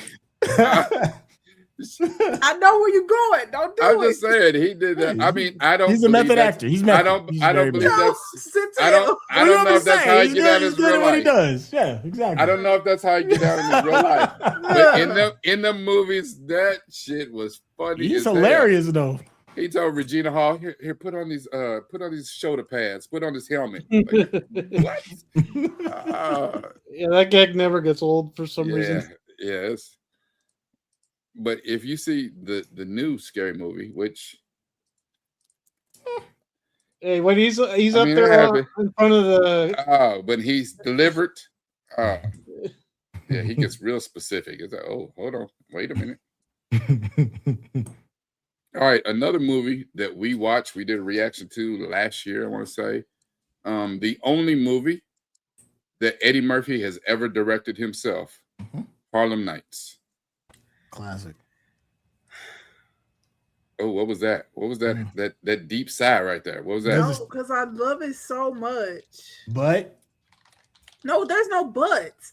Like, when people like Harlem Nights versus Coming to America, I can't put one over the other. Like, there is no ranking. They're both like in Eddie's lexicon. Like, they're up there. They're just up there. And Harlem Nights is real special to me because Della Reese. Because I love Della Reese. So I grew up watching her. By the time I was of age, like Harlem Nights was that a retro. by Angel show? What was that show? Yeah, like, I watched it just by Angel. So when I watch Harlem Nights and I see her cussing, and I'm like, what's this lady? Listen, I'm the Angel. Every time she spoke, she was funny. She said. He hit her with that down the top of the garbage can. She said, "Ooh, yeah, that's what I want." That's what I'm talking about. I was like, "Get it ma'am." Now we want to hit folks garbage can. He's the reason why somebody said, "Who's in charge of the girls?" You say, "I'm in charge of the girls." Like Della Reese. Shoot! Who was that? Was that Red Fox? Not Red Fox. It might have been Red Fox. He's like, yeah, you was getting your ass whooped. Like, she was beating Quick's ass. Yep. Man. Yeah, that movie is. We can't do that. We can't do that now. Third class. And here's the thing. We just knew. We did a reaction to Harlem Nights. And we just knew that was going to hit. And it poo-pooed. Yeah, it crapped the bed on the thing. It was like, for real? It's almost, I felt like Andre 3000. For real? You ain't got no love for the South? You ain't got no love for Harlem Nights? Like, it was disrespectful how bad it did, Yeah, I couldn't understand. I was like, this movie is hilarious. And, you know, me and Centel, we had a great time. We laughed our asses off. Damn right. Okay. Sorry, y'all don't know how to have fun. We was cackling. Yeah. And of course, you know, anything you get to see Richard Pryor in. You know, because a lot of times too, if you can go, damn, I didn't put them on the list. Shit. I was just thinking about the Richard Pryor and Gene Wilder movies from the 70s, 80s. Stir Crazy. Yeah, Silver Streak. Yeah. Yeah, they had a run. But again, those are period pieces. Those are done, you know, in the 70s, 80s. So to have something that's closer to our generation and Harlem Nights, like, I absolutely loved it. Like, that movie had a who's who list of characters in the movie. Let me give a shout out real quick to Wolf. Okay. Hey. Thank you. Yeah, what's going on, Wolfio? Thank you for the generous donation. Blazing Saddles, Coming to America, and Tropic Thunder are my top 3. That's a nasty 1, 2, 3 punch. Yeah. Yes, it is. That's nasty, right That's there. pretty decent, though, friend. Yeah, and I'll even go as far as to say Whoopi, they're timeless. I think Tropic Thunder is going to be timeless. Mhm. That still remains to be seen, but I think it's going to be timeless. Tropic is funny. I don't care what nobody says. Tropic I don't is- care what nobody says. Tropic is like how laugh. Marty J was like, I couldn't do it now. He was like, now? No. Absolutely not. He was like, back then, yeah, but now? Hell no. And it's so great. Oh, it's so great. I mean, and the thing that's great about these 3 is it'd be tough to do any of these 3 nowadays. Yeah. Blazing Saddles next to impossible. Absolutely not. Absolutely not. Coming to America with that same energy, that would be tough to pull off, and we saw because Coming to America 2 was a flop. Coming to America 2 we was saw.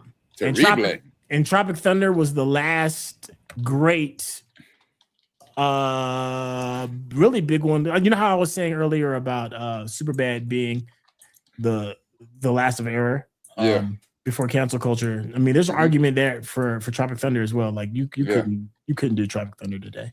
Well, and the crazy thing about Tropic Thunder is that, a year or 2 ago, they led a whole cancel campaign against Tropic Thunder. You know what I'm saying? These new kids led a whole campaign about, the portrayal of RDJ in the movie, and they hadn't even seen the movie. Like they didn't understand it. And we was like, that's not offensive at all. That shit is funny. That is hilarious. Okay, I'm like, first of all, if we're not offended, why are you offended? That was hilarious. Yeah, it's like, do we have to explain it to you? Like, no, you can't do that. It's like that shit is funny. I mean, Brandon T. Jackson was right there to remind them. Right. Every single time. He said, what do you mean? What do you mean, you people? Like, what I'm saying, it wasn't Ted dancing blackface. Oh, that like you gotta be offended, right? Okay, you gotta have context. That right there, that him doing that blackface, that's how he ended up in the bad place. That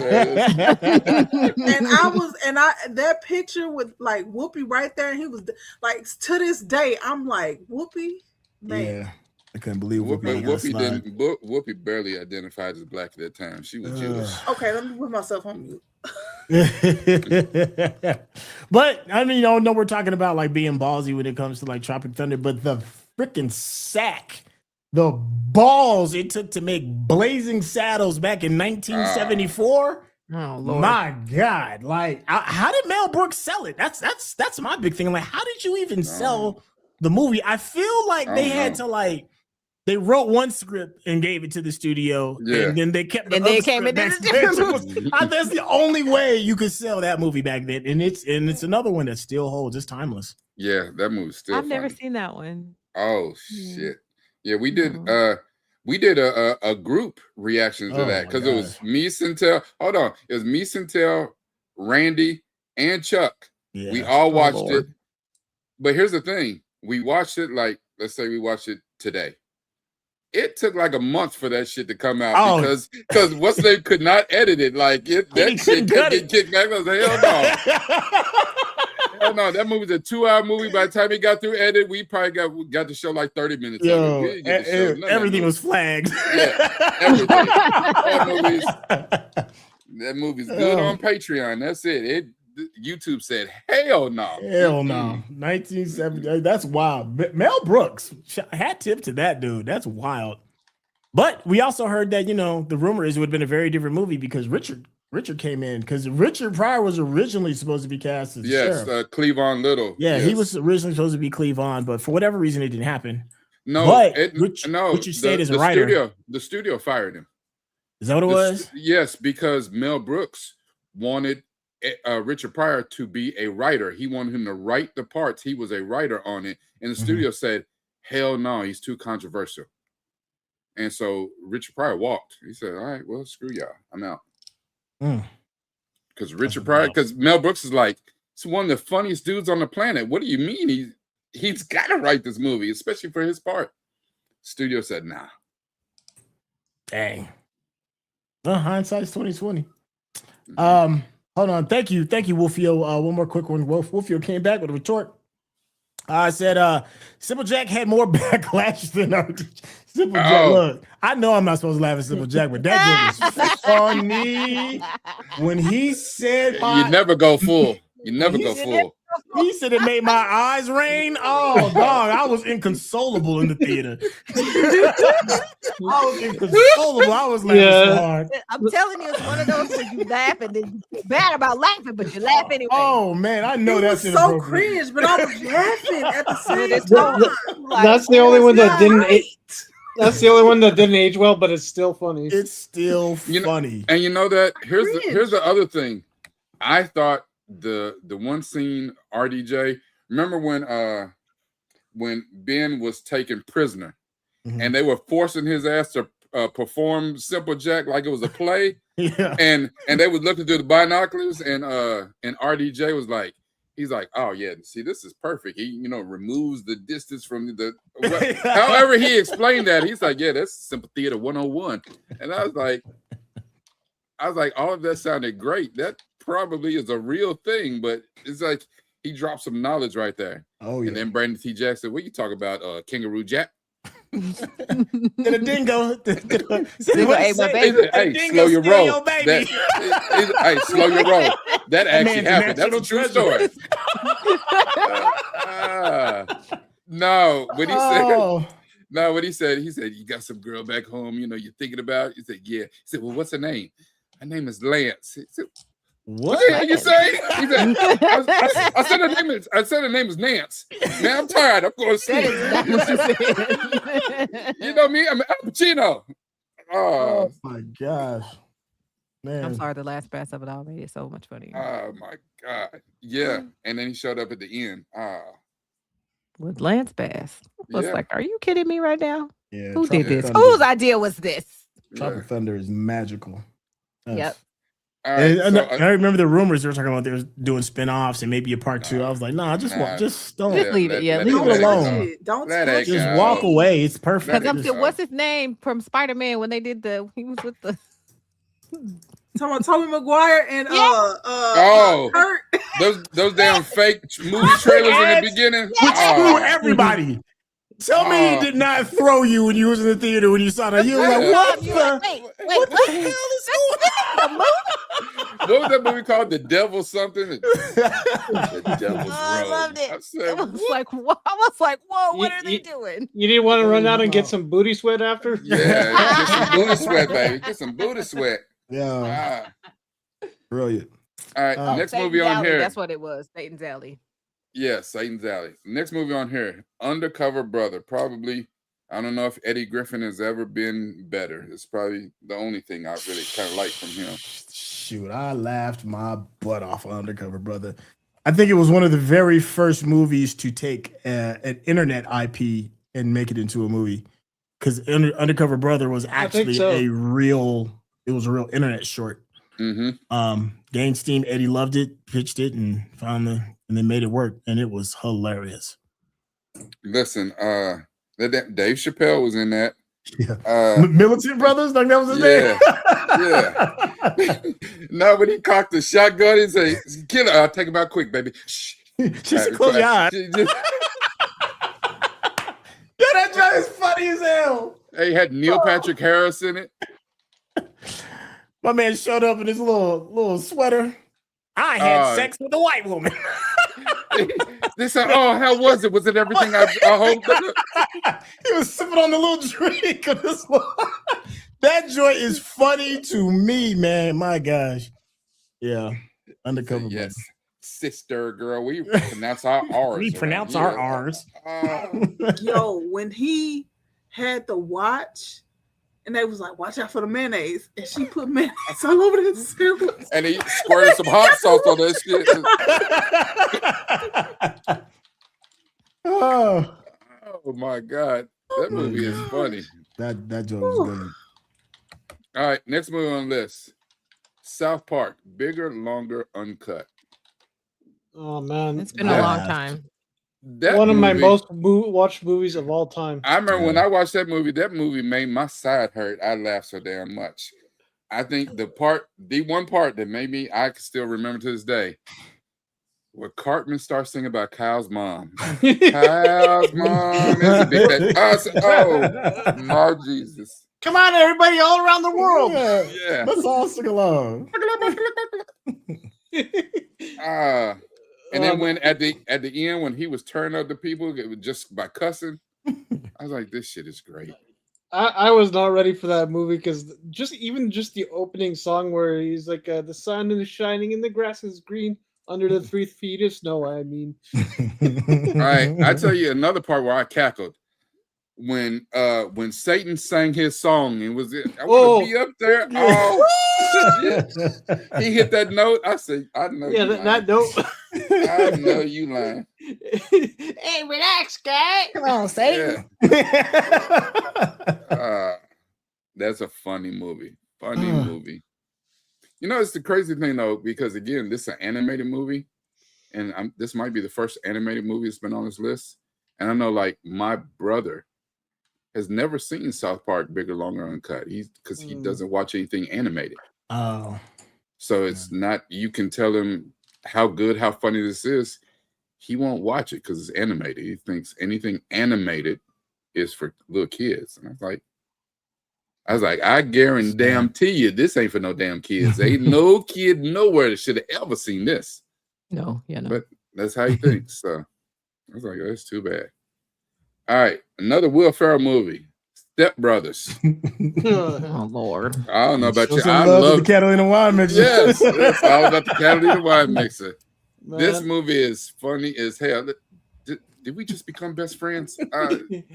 I crack up every time he sings Ave Maria at the end. Yes. Yo, that is my part, Frank. Oh my God. Yes.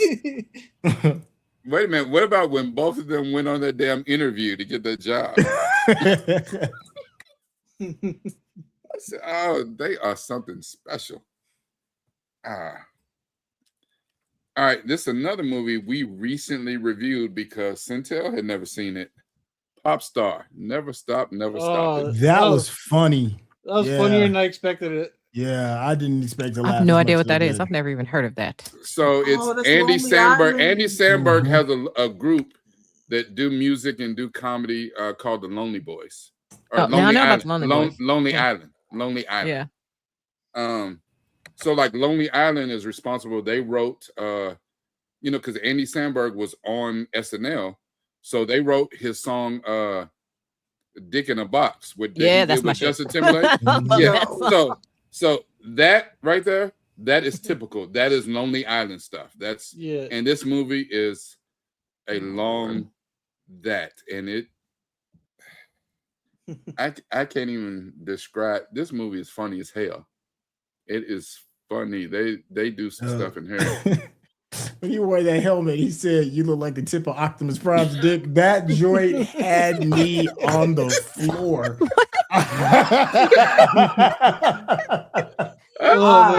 I was on the floor. That was so funny to me. Helmet did a War of the Worlds like. When dude was in the limo talking about how good he's got it, he's like, "You see me? I'm over here. I'm living a life. I'm signing titties," and he didn't know that dude had his junk right there on the window.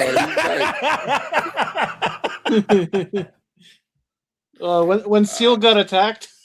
Oh my God, that was so funny. We got a super chat. Oh, we do. Oh, there we go.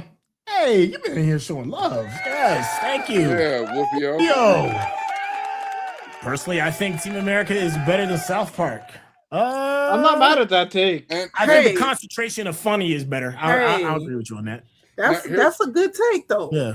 Now, and here's the thing, because I put a little bit more thought into this. Yeah.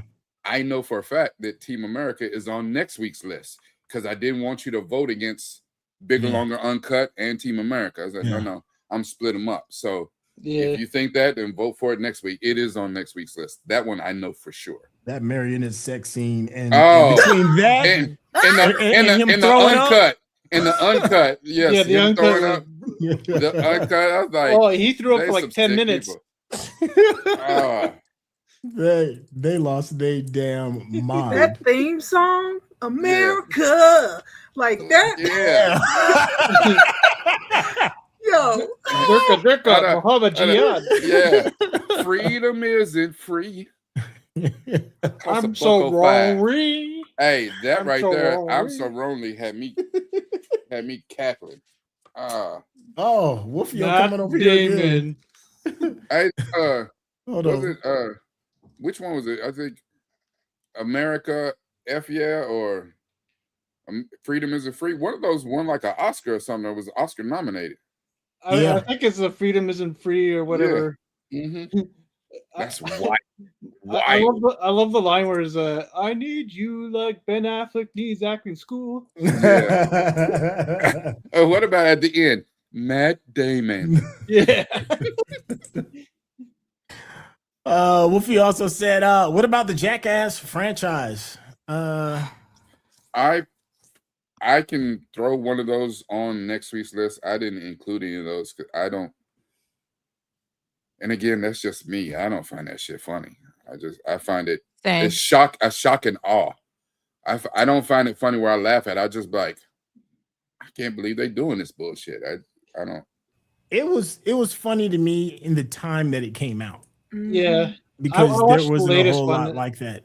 Yeah, the latest one, it was funny, but like it's not the kind of funny where I'm like, you need to see it. Well, but that's because, like Johnny Knoxville said, his neurologist said he cannot take another head injury. Yeah, or it's a wrap. Well, you know, here's the thing. Like, how in the hell is Steve-O still alive? Like, my God. Like, the grace of God, I tell you that.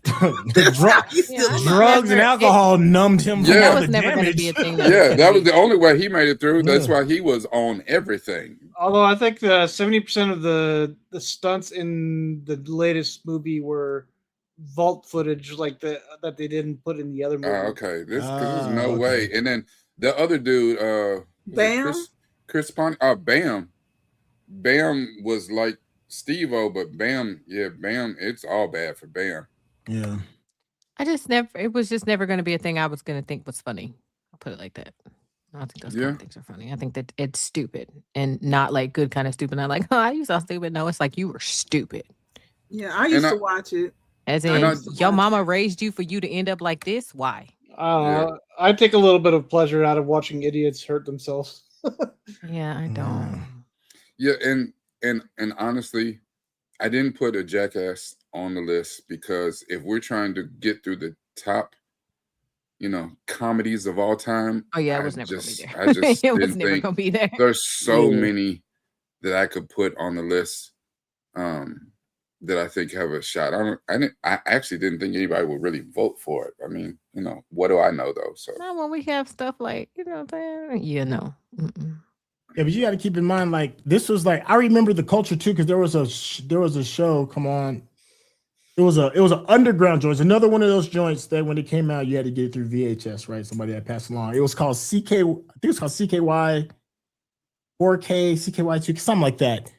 And it was a skater film that was passing around, and they were going around doing like crazy stunts and jumps and doing all this other crazy stuff. And if I remember right, like not a lot of people knew about it. You had to know somebody that knew about it, but Jackass was on MTV. And and please let me know if I'm wrong. Jackass, more people knew about Jackass because it was MTV, but like the diehards were passing around the CKY2. You know what I'm talking about? Yeah, you saw. Okay, J Darby, you know what I'm talking about. But like the diehards was like passing around the CKY2K tape. And then it was after that, when that caught fire, that's when Jackass was like, we'll do a movie too. So CKY TV, CKY2K, well, I want to say was like the first. Okay. Was the first to do it. But it was all underground. Okay. Yeah.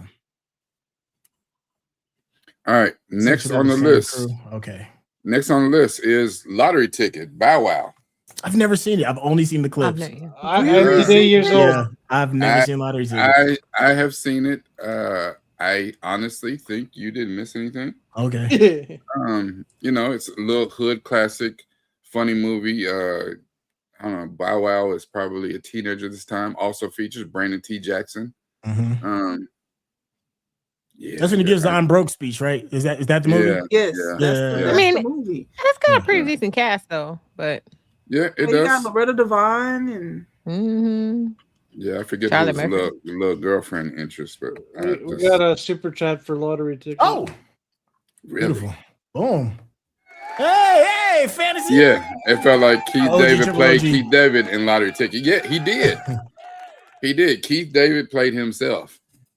They gave him the script, and it's like, oh shit, this is just shit I would normally say. Oh, okay. Okay, cool. My favorite Keith David film is still that damn Dead Presidents, man. When that dude, because he played a dude on one leg. You remember he's in the pool hall, that dude grabbed his leg. He said, everybody in town only got one leg, and this leg you gonna grab. That dude, Keith David, boy, man, he got $1 million voice too. That was another thing. Keith David, I love him, Dead President, but Keith David, his movie to me is still always They Live. Ah, wow. Him and Roddy Piperson fighting over the reptile people. Yeah. Had to have a special pair of Ray-Bans to see him. All right, next movie on the list. Yes, sir. Harold and Kumar Go to White Castle. I mean, classic stoner. Classic stoner. Classic stoner movie, and that's one of those movies. Yes, you have to have lived that lifestyle to understand that movie. That movie is crazy as hell. I never did understand it, but I watched it because all of my friends lived that lifestyle, and I did not.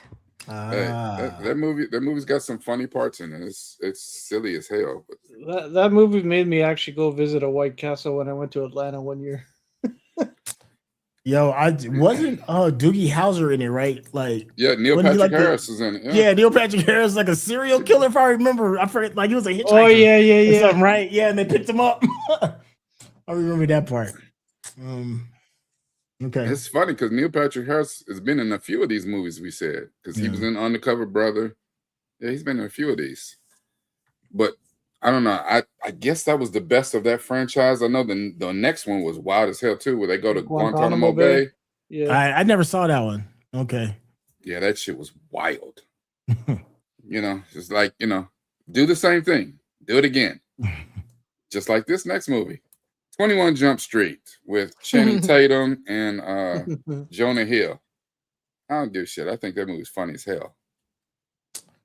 Wolfio, we got one more here. Said, boom. Thank you, Wolfio. Appreciate it.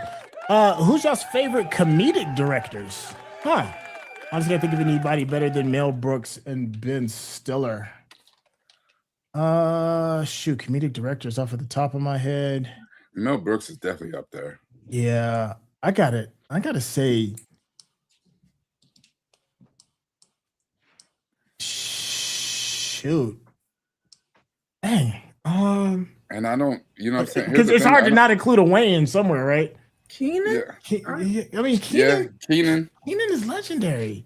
Yeah. For me, I guess I gotta give it to Edgar Wright. I'm not mad at that. I'm not mad at it. Yeah, I mean, let me think. Scott Pilgrim's up there for me as one of the funniest Scott movies. Pilgrim, Hot Fuzz, and Shaun of the Dead are comedic movies. So yeah, I mean, and those are considered legendary cult classics, Shaun of the Dead and Hot Fuzz. I'm not mad at that. Damn. But there's tons of comedies I love, so I wouldn't be mad at just about any. Here's a hot take. I think they were really good in the beginning. They're trash now, but the Farrelly brothers. Oh yeah, their early work. Farrelly brothers in the late '90s. In the late '90s was holding it down. Was it something about Mary, Dumb and Dumber? I think one of the here's the thing: you don't usually know the comedic directors' names. Like, I know Adam Sandler movies, Will Ferrell movies, but I don't know who directs those movies because I don't think it's them. You know what I'm saying? So Seth Rogen movies. Rotation. Kevin Smith, I guess. Yeah, Kevin Smith, but he directs most of his movies. Yeah. Most of them. And he hasn't really done a comedy movie in 20 years. So I would say probably Mel Brooks is goated. And I would say the other one for me is Sean Levy. Sean Levy is the dude right now who did Deadpool and Wolverine. He did Free Guy. He did he's the hot comedy director right now. He does a really good mesh of action and comedy. Like he's really, really good at that. Yeah. Oh, I hope that kind of answered your question. Anybody else want to chime in? Sherelle, Mindy, any? Frank said. I'm trying to look up other comedy directors. I never remember the director's Even name. the Coen brothers are pretty good at comedy. Does Todd Phillips count? Yeah, absolutely. Yeah, absolutely. Todd Phillips is good. Yeah. I mean, his first run was comedy before he decided. Was it Old School, right? And then Old School, Road Trip, Old School. Yeah, I love all those. So, because I was like, I said Keenan first, and then I was like, well, maybe Todd Phillips. Before he went the drama route. Yeah. Ivan Reitman's pretty good.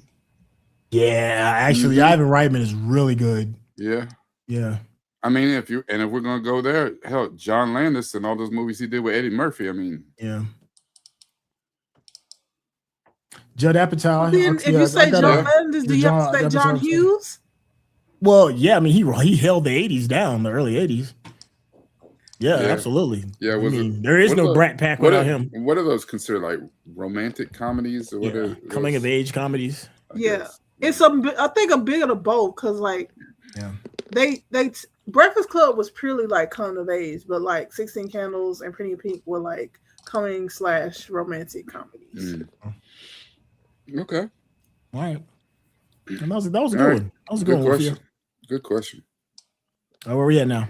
All right, next one. So after 21 Jump Street, or is that where we're at? 21 Jump Street. Yeah. Yeah, that movie's funny as hell. And I don't know, because we, again, on the channel, we did a reaction 21 Jump Street and 22 Jump Street, which they both have their different reasons for being funny as hell. My favorite part is actually 22 Jump Street. Oh, when he found out he was back. Yes. That was golden. My God, yes. That was the funniest moment out of the both of them. Yeah, he was skipping around there. The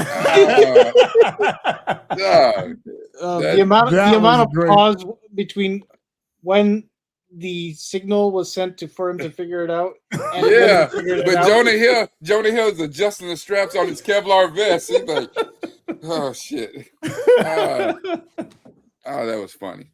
Both those movies are funny. You said Stephen Chow. There's one more quick one.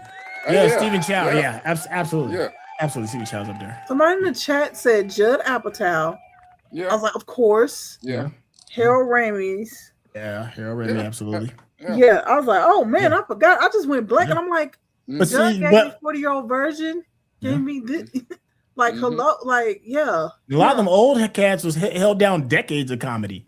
Yeah. You know, when it's hard to do comedy now, though. It's tough. Who was Will Ferrell's partner? Like the guy that Adam, what's his name? Adam McKay.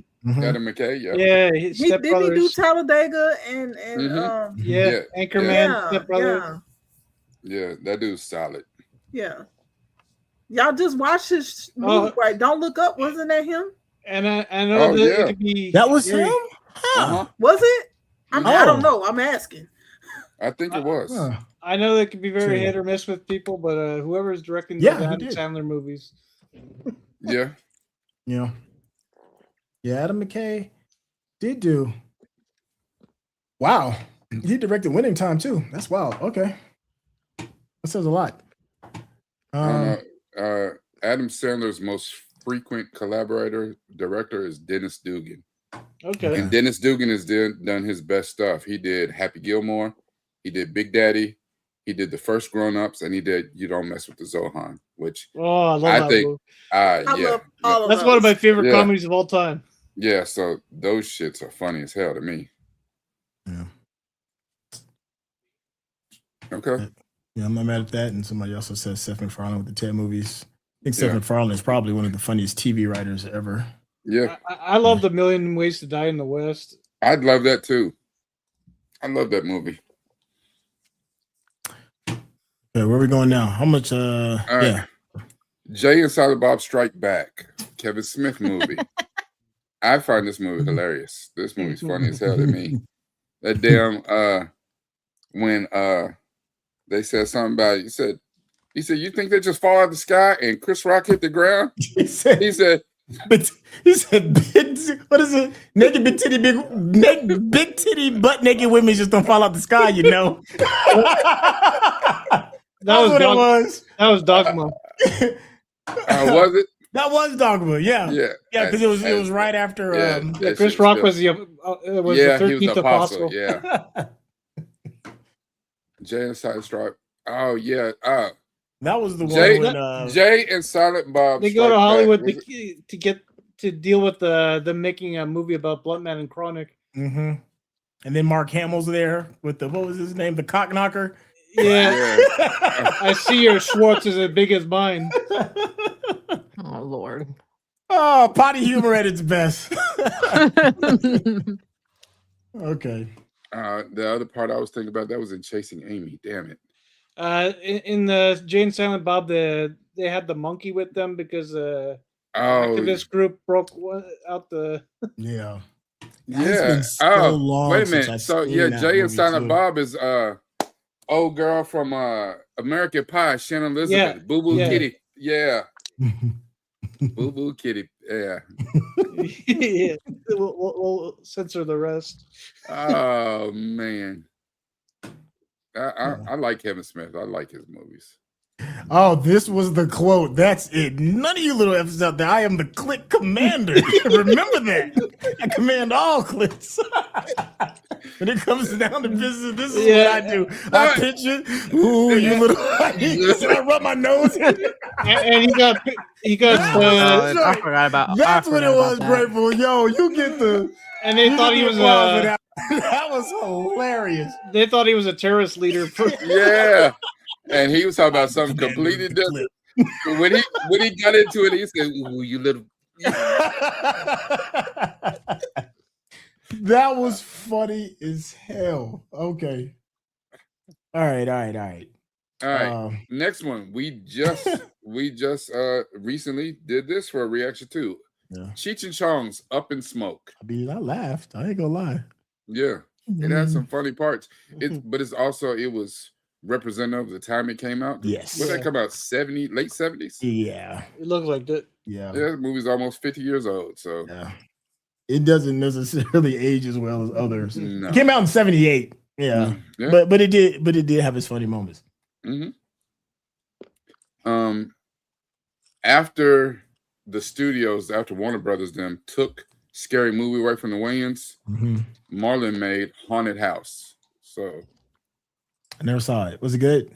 Yeah, it's funny. It's not Scary Movie, but it's funny. It's and it's got kind of the same beats. Listen, when his dog keeps dying and he keeps trying to bury himself with his dog, that shit is funny. Is that the one with the meme where he jumps in the grave and he's pulling dirt all over him? Yes. That's where that came from? Yeah, okay. yeah. I see the meme all the time. Yeah. Okay. All right. Wedding Crashers, Vince Vaughn and Owen Wilson. I mean, I laughed. I did. Yeah. I will find you.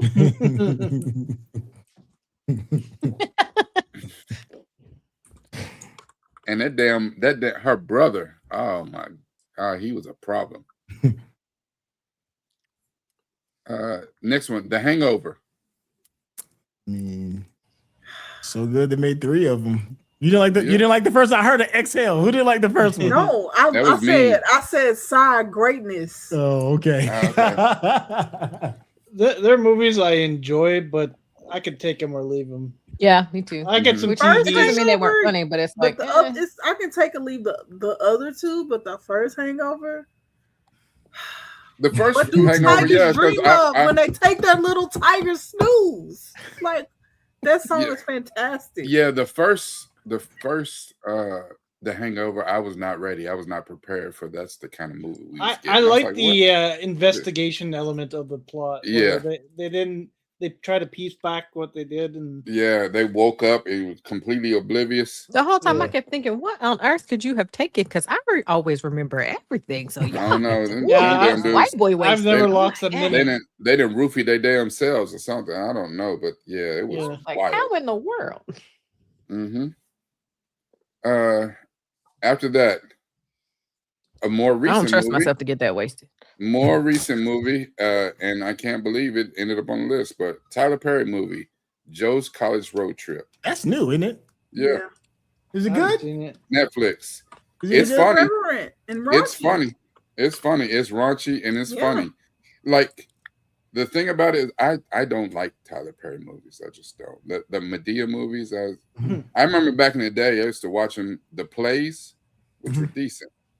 But the movies, nah, I'm good. But this one, where they just focus on Uncle Joe. Uncle Joe is funny. Problematic. Yeah. And this is a whole movie of just him. And Tyler Perry's, his name is Brian. So his son getting ready to go to I'm college. like, you let your daddy take your son somewhere. You know your daddy. Why would you do that? Yeah. Like, why? That man should not even be allowed to be around kids, but that movie's funny. Yeah. Yeah, it's got some parts in it. You're like, hell no. It's funny. Again, the Wayans brothers and White Chicks. Another one I laughed my ass off. Yes. I'd have to rewatch it to remember any of it. I But always thought it was okay. it was wasn't- funny. It was okay for me personally. I know that damn Terry Crews is funny as hell in that It movie. was. Oh, yeah. I Well, like Ted Wayne, Cruz the Wayne always- comedy in general. They got an interesting style that you don't see very often. Like I laughed my ass off at Little Man and Yeah, they do some shit. What was it? Septuplets or some shit. Like they do some. yeah. I like the irreverent- Groundhog Day movie that they made, Naked, which is a remake. Of, Oh yeah. Problematic movie. Yeah, I remember What is that. I don't think I saw that one. Yeah. Is that That's when funny as hell. Marlon's in the elevator naked? Yeah. Oh yeah. I've never seen that one. I saw what was it? The Sixth Sense he did back in the day, where he Census. Senseless. Yeah, where he volunteered for them experiments on campus. Didn't it have David Spade in it? Yep. I can't stand David Spade. So All right, let's I know we're All right. close to finish line, right? Yep. Yeah, let's get Free Guy. That boy up. I love Surprisingly Free Guy. good. I enjoyed it. Surprisingly I didn't think good. I would like it, but it was fun. yeah, I really like Free Guy. Yeah, it's funny. And again, that's what we were just talking about that Sean Levy dude. Like Blue Streak, Tell has Martin really Lawrence. those kind of movies for Oh me, my though. Yo, God. tengo el gato en mi pantalones. Did you just say is a cat in your pants? Hey, that Blue Streak was funny as hell. Again, Dave Chappelle's in that too. That there Martin Lawrence was a crook who pretends to be the cops. He hit a diamond and then ended up being in a Yes. police station after he got out of jail. He said he was a federale. Yeah. That movie was funny. And as Luke Wilson's always like, yeah, I can see it. That movie is funny as hell. But when I watched the trailer after I seen the movie, I'm like, this trailer gives away the whole damn movie. Like literally every scene. Oh, I've never seen the trailer, so Like you even see the ending of Oh, that damn. movie in the trailer. again, Martin Lawrence, Big Mama's House. I barely even remember it. Didn't they make two of them? Yeah. Yeah, at least two. They made 2 or 3. We always remember the first ones until Because I know Brandon T. Jackson's in one of them, and he dressed Yeah, up that was the as third his one. son. I think like yeah. Father They like made Son. 3 of them? Yeah, there's 3 of them. Mm-hmm. Yeah, Wow. but it's always the first one is the best one. Yeah, the first one was definitely the only one they should have made. I know the first one. Listen, where he was going undercover and trying Nia Long. That's all I gotta say. Lord. Oof. All right. I remember Yeah. that. I remember thinking I would be pissed if I were. I'd be so pissed. Yeah. I feel like don't ever talk to me again. And All she right. was running away from Terrence Howard. Mm-hmm. Which I could see that. He's like, I come on here, man. Come on, hey man. Hey man. Deuce Bigelow. And I might put up with it. just 'cause Look, he's before we knew Snyder was an asshole, Yeah, Deuce Bigelow was kind of funny, man. The Deuce Bigelow is funny as hell. Was he a man whore? Is that what it was? Yeah, yeah, man Mel whore. Gigolo. You gonna get out there and give up that man Okay. vagina. I was trying don't to figure think- out why I kept thinking Deuce Bigelow, Mel Bigelow. Okay. I don't think he's Name very of it. good Oh lead my material, but in gosh. this movie he was good. Yeah, Yo, no, that the part. last This one was funny, yeah. He was said, in. he said, I think there's been a mistake. Somebody say steak. And Eddie Griffin was funny as hell in this movie too.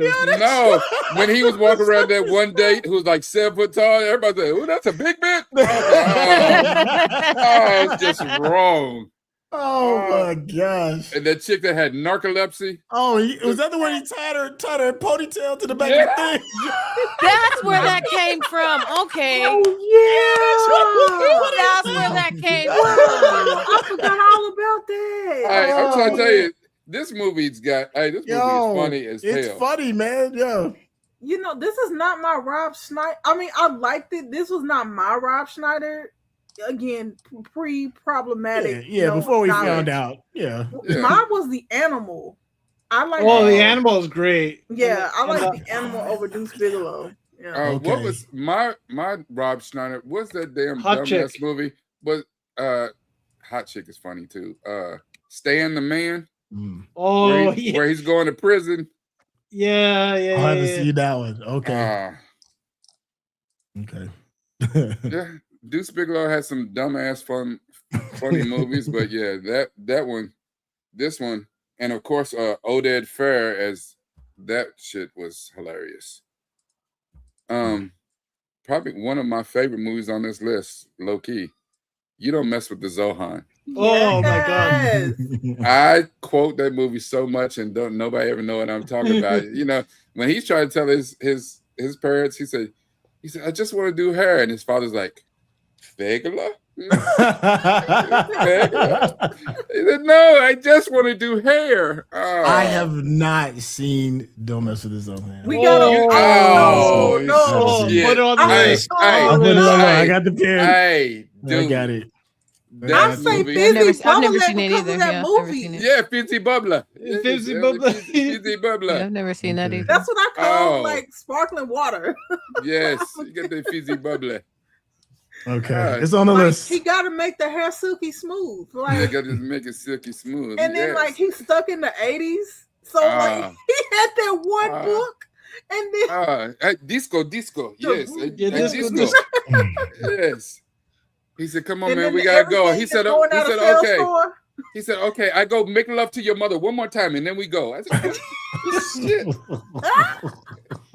I'm here for Mr. Paul Mitchell. I'm sorry, Paul is not here. Will we you got- tell him the Zohan? I will We make got- you all pay. We got Yeah. one in the chat. Oh, Wolfio again. Hey, that's what I'm talking about. Good looking out, Wolfio. I forgot Amy Poehler was the Tourette's chick. Yes. Oh, she was funny as hell too. The Tourette's chick. Okay. All right. So Don't Mess with Zohan. And the last movie on the list is Pootie Tang. I've never seen it. I've only seen it I've never once. seen it either. Yeah, I've only seen it once. Okay, now And I it was like when it that. came out. Does it Listen. still hold up? Is it still funny? No, absolutely not. Okay. No, But it doesn't hold up. But it So it's got is Chris Rock, It is funny. It's Chris Rock and whatever the dude that played Pootie Tang. Lance. Yeah, he's speaking his Crowder. own damn language. That and shit is. Wanda Sykes. Yeah, Yeah. wasn't she the That one that was was always her big dancing on the break. corner? Yes. Wanda that Sykes was always her dancing on the big corner. break. Okay, Yeah. Biggie I remember Shorty. that. Biggie Yeah. Shorty. Yes, she's a pro. 304. Jennifer Coolidge is in there. Yeah. JB Smooth. Now, I do know that Louis C.K. did direct, and I want to say he wrote it too, but I know he definitely directed it. Yeah, he directed. I don't think he wrote it. Okay. Yeah, Oh, but it says that- he's a writer. They got him writer and director. Oh, he wrote it Yeah. too? Okay. Because Yeah. I know probably Chris Rock, Lance Crowder, hell, maybe JB Smooth. There's a bunch of comedians on it, so I know they probably wrote on it. That movie is dumb as hell, but it's a dumb as hell hood classic. Kristen Bell was so, in this movie? Was he? yeah, okay. I don't even remember that. Thanks, Cash. All right. We down to our 16 now? The Yes. last one. All right. Yes, we are. Okay, hold on. We have one problem. Oh. Uh-uh. Was it like a 10-way tie? 3. Okay. All right. We'll do this like last time. Vote one. Okay. Let me get that ready. Let me see. Hold on. Top 16. And what we're doing is we're going to vote. You all are going to vote, which is going to be number 16. All right, hold on. It's under widgets. I think it is. New poll. There we go. I'll just say pick one. All and right. Who are candidates? You ready? Unfortunate. Hold on. How many can you do? Can you do 3 or 4? I think I can do 4. Let me see. Let me see if it the option. Yeah, I can do 4.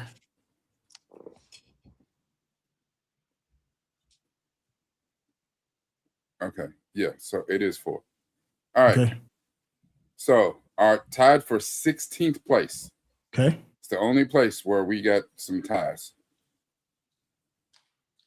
Wow. I thought it would have made it. Okay. You'd be surprised at what didn't make it. My heart's broken for a few of these. Okay. All right. Now I'm surprised that did make the list. Okay. Yep. House Party. I'm surprised that made it too. Yep. And last. Groundhog Day is that low? I don't see it as a comedy. So Clerks, Borat, House Party, Groundhog Day tied for 16th place. All right. So how this works is I'm going to go ahead and show the poll. You'll see the poll right down here in the bottom left-hand corner. All you have to do is type in the number for your vote. Type in 1 for Clerks, 2 for Borat, 3 for House Party, or 4 for Groundhog Day. Did I spell Groundhog right? Okay. Let us know. Let me put a 2-minute timer on there. Let me see. Give y'all just a couple of minutes to get this thing rolling.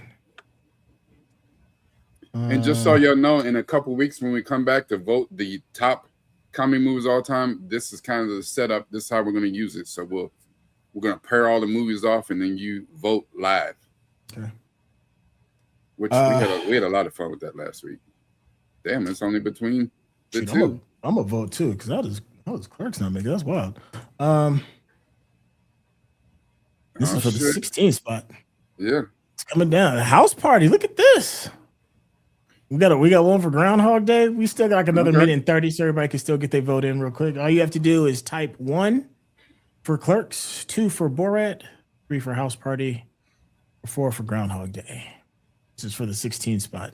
Now keep in mind what we discovered is seating. The seating is really important because Clerks, if any one of these, whoever wins is going to have to go against the number 1 spot for today, which oftentimes leads to it getting its butt kicked.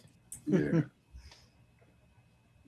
All right, we still got one more minute, and then we'll get going. Look at this. All we need is one more for a tiebreaker between Clerks and House Party.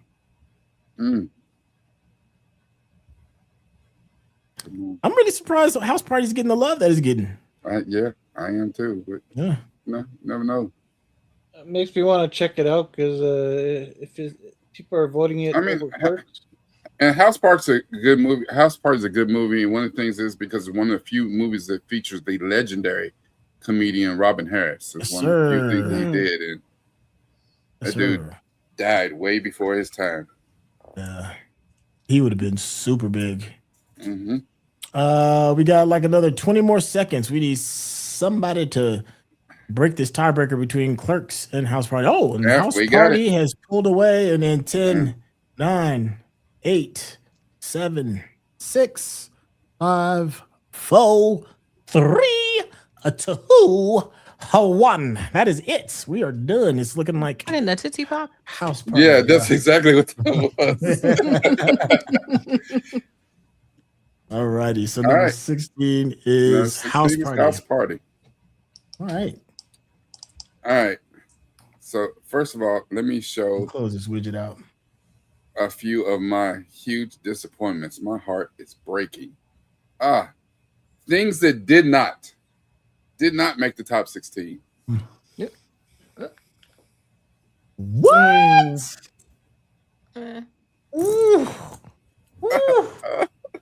Oh, didn't even make the top 16. That did not make the top 16. Didn't even make the tournament. Damn. Mm-hmm. You got to keep in mind how old it is, though. Yeah. Oh, I'm sorry. And in case, and just in case you can't turn left either.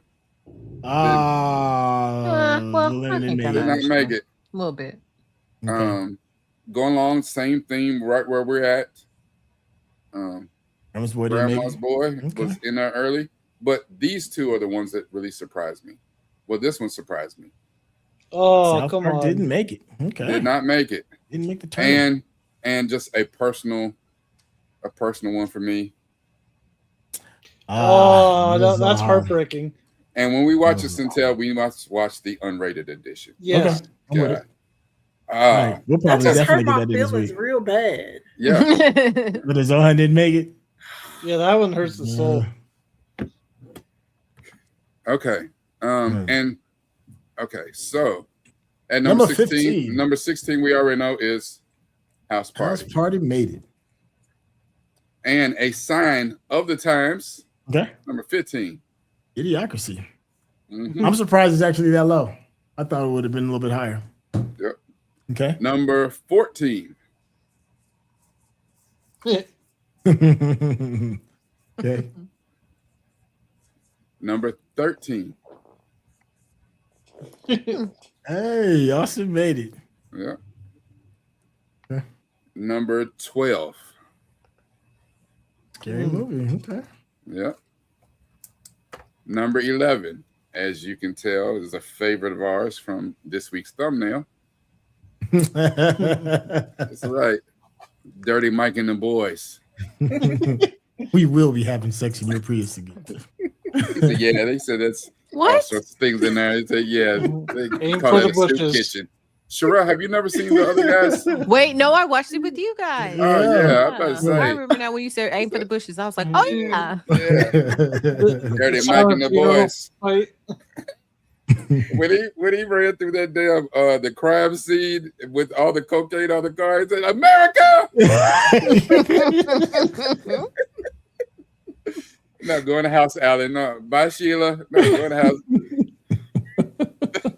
You're a nice lady. All right. Number 10. I'm still laughing at that damn Catalina wine mixer. That damn gator. Take those shit.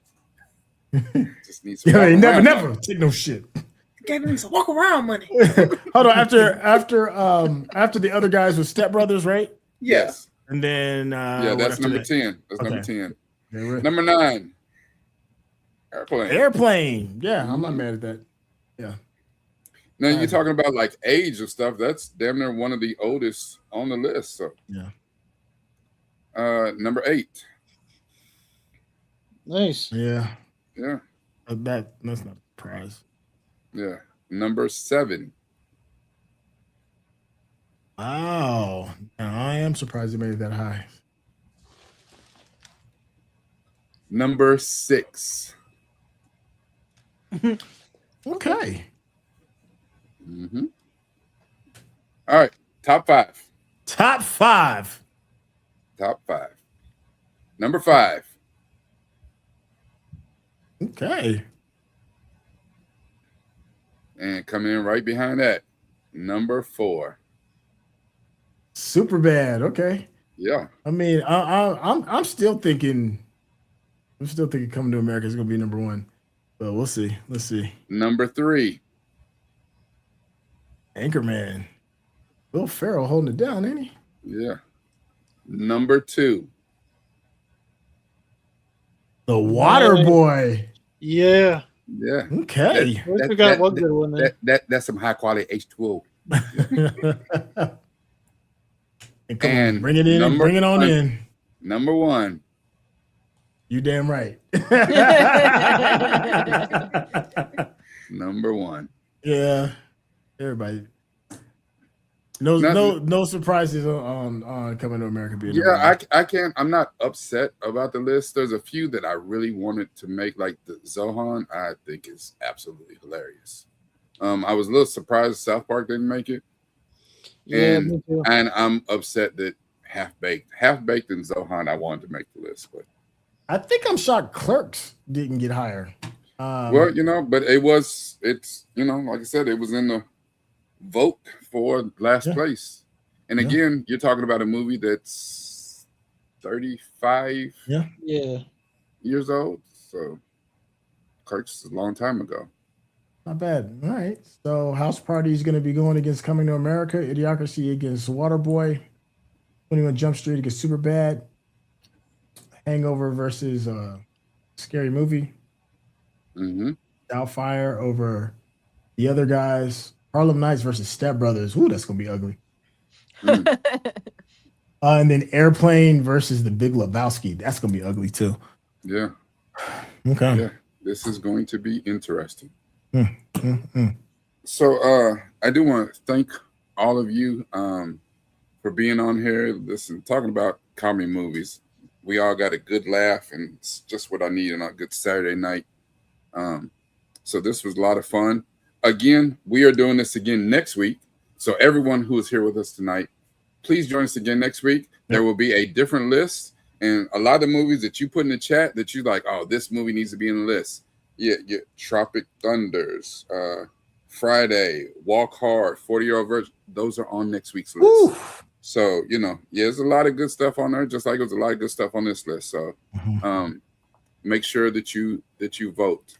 The poll will be coming out sometime tomorrow, so make sure that you watch our socials, especially if you see the notification for this in my YouTube or Centel's YouTube. Go into the description and you can vote. The poll is always in the description. Meme D, thank you so much for showing up. Yeah. This is the first time, right? Yeah. Of many invites. I was finally in a place mentally and physically, like in a location where I can pull up my laptop and not my phone. I understand. Get on here. And it's been other times, but the other, list I wasn't qualified to speak on. When I saw this one, I'm not qualified for half the list. It's okay. Don't worry about it. Yeah, I was like, I'm not gonna get up there. Like, this is gonna live on the internet forever. Like, no, I'm not gonna fool myself. But I saw filter, this one, and then I was like, I had some time. And I was like, I'm gonna. You don't have to worry about too much for being having a place to say things. I came on the stream where you're talking about black culture. The whole time. Yeah, the whole time. Okay, Frank, but never mind. I'm not gonna say that here. Go on the Patreon. Yeah, but that's the thing about it. We hope to make this a safe space where we say what we like, and we know that there's haters in the comments and whatever, and they constantly come for me or come for Centel or whatever. It is what it is. We like what we like. We say what we like. And we appreciate you saying what you like. So even on a week that you don't feel like you're qualified to speak, you're welcome anytime. Just don't end up like me and just say stuff that you like, oh, did I say that out loud? Yeah. See, I know. Sherelle has messed around and said some stuff. He's like, and I'm like, oops. I'm like, did that come out? That was not supposed to come out of my mouth. That was supposed to be a thought. That was supposed to be a thought. I had myself on mute a lot. Yeah. That's part of the problem. I don't mute myself. Listen, yeah. But no, this has been really fun. I was interacting with people in the chat too. So somebody corrected me. I think React Nation corrected me. It was Derek Fox, not Gerald, not Foot Wilson on the whole Martin situation. So still corrected. Thank you so much for the education. But it's been fun. And Wolfio with the contributions and his insights, fantastic. Yes. And for those, this might be your first time watching. I'm gonna do some Tales part. Join the Patreon. As a Patreon member, it's the best investment you could ever make for a cup of coffee. Speaking of contributions and investments, there's a super chat. Oh, yes, there is. Thank you so much, Frank. Thank you. Hey, thank you, Jake Darby. 710s in the building. Thank you for the generous super chat. Appreciate y'all. We appreciate you too. We really do. Thank you so much for the time that you spend. You could have been anywhere in the world. You chose to be here. We're grateful. And we are super appreciative of that. Any final words, Frank? No, this was a good one. And I'm still kind of bummed that South Park and Zohan Yeah, me too. Sherelle, any final words, dear? There are a couple where I feel like, I would have changed some of the orders, but the fact that they made it is still good. Yeah, because I mean, some of these, okay, yeah. And if you do join a Patreon, don't be like me and forget you have stuff to do and be there all day hanging out. Because I have been known to do that quite a bit and be like, oh, you had a bunch of shit to do. You've been in this chair so long that your legs hurt. I'm gonna need don't do that. And honestly, we love it. We are damn near at least Monday through Friday almost. We're in the Patreon. We're in the Discord every day. Shooting something, movie, series, and you guys really need to join us. We do sunny Mondays. It's always sunny in Philadelphia on Mondays. We've been doing The Good Place on Fridays, and usually in the middle there we'll mix something up, or and then like Sunday night Reachers on Wednesday. Ted Lasso's on Wednesday. Go ahead. Yep, you're doing Ted Lasso with MC. You usually do something with Leo. Friday, Saturday morning. Yeah, this morning we did. What did we do this morning? We did Kingpin. Kingpin this morning. That's gonna be good. Right now we're doing Lanterns on Sunday night. Yeah, buddy. Yeah, Green Sundays. Yeah. I'm looking forward to that tomorrow night. Lanterns is tons of fun. I keep missing stuff, and I keep coming in the middle of seasons, and I'll be like, I've never seen any of this. I don't know what's going on. I'm caught up on Lanterns now, y'all, so I can join. Yeah. We'll be great. I'm about to make a list. Chandler and Aaron Pierre, who knew they would make such a great duo? Like, my goodness. I just watched DC's the very first one that they did, the animated movie when First Flight. Yeah. So I got a different appreciation for John now as the Lantern. And I was like, that's damn good casting. Yeah. And then I found out Damon Lindelof was I said, oh, this is gonna be fantastic. Yeah. Damon Lindelof, and then there's somebody else that they Chris Mundy. Yeah, him. Yeah. I was like, oh yeah, it's gonna be good. All right, Centel, any final words, sir? Man, you actually closed me out for me. That was pretty much what's on the list, which is fantastic. We just love to kick and hang out and be a part of the community. But bigger and more importantly, in the moment, tell the people how they get in contact with your Patreon, brother. Yeah, absolutely. For everyone in here, and I assume, as always, that most of the people have come in off of Centel's channel, which is all good. But you need to check out my channel. I am doing my own reactions on Patreon. Let's see. As of right now, Mondays are still for Firefly. I'm doing reactions on the season of Firefly. I'm about to finish up. I'm in season 2, I think, of Good Omens on Fridays. And then I do a different movie every week on Wednesdays. And then, of course, if you're not here like you are with us Saturday nights, then you can catch this on Sundays unedited in my Patreon. But yeah, I got a lot of good things coming. I got a lot of movies. Like I think it just showed Centel when we did One Spoon of Chocolate. Yeah. That movie reaction. Hey, quiet as kept, man. We had a good time with that joint. It's triggering though. Like, when you watch it, don't be near any knives. You probably don't want to watch it with people of. No, I'm not gonna say that. Listen, I'm just saying, be with your family, be with your own peoples when you watch it. People that love you. Somebody else gonna get cracked in the head with to the white meat. It is triggering. We watched it once. I will not watch it again, but I'm glad I did watch it. It's woo. But I got some other great movies on there. I did one a couple weeks ago, Pay It Forward, that is fantastic. And I was like, and no matter what you think, those were not tears. It was not like the pollen count in the room was high, and it was never sweet. Yeah, it was never sweet.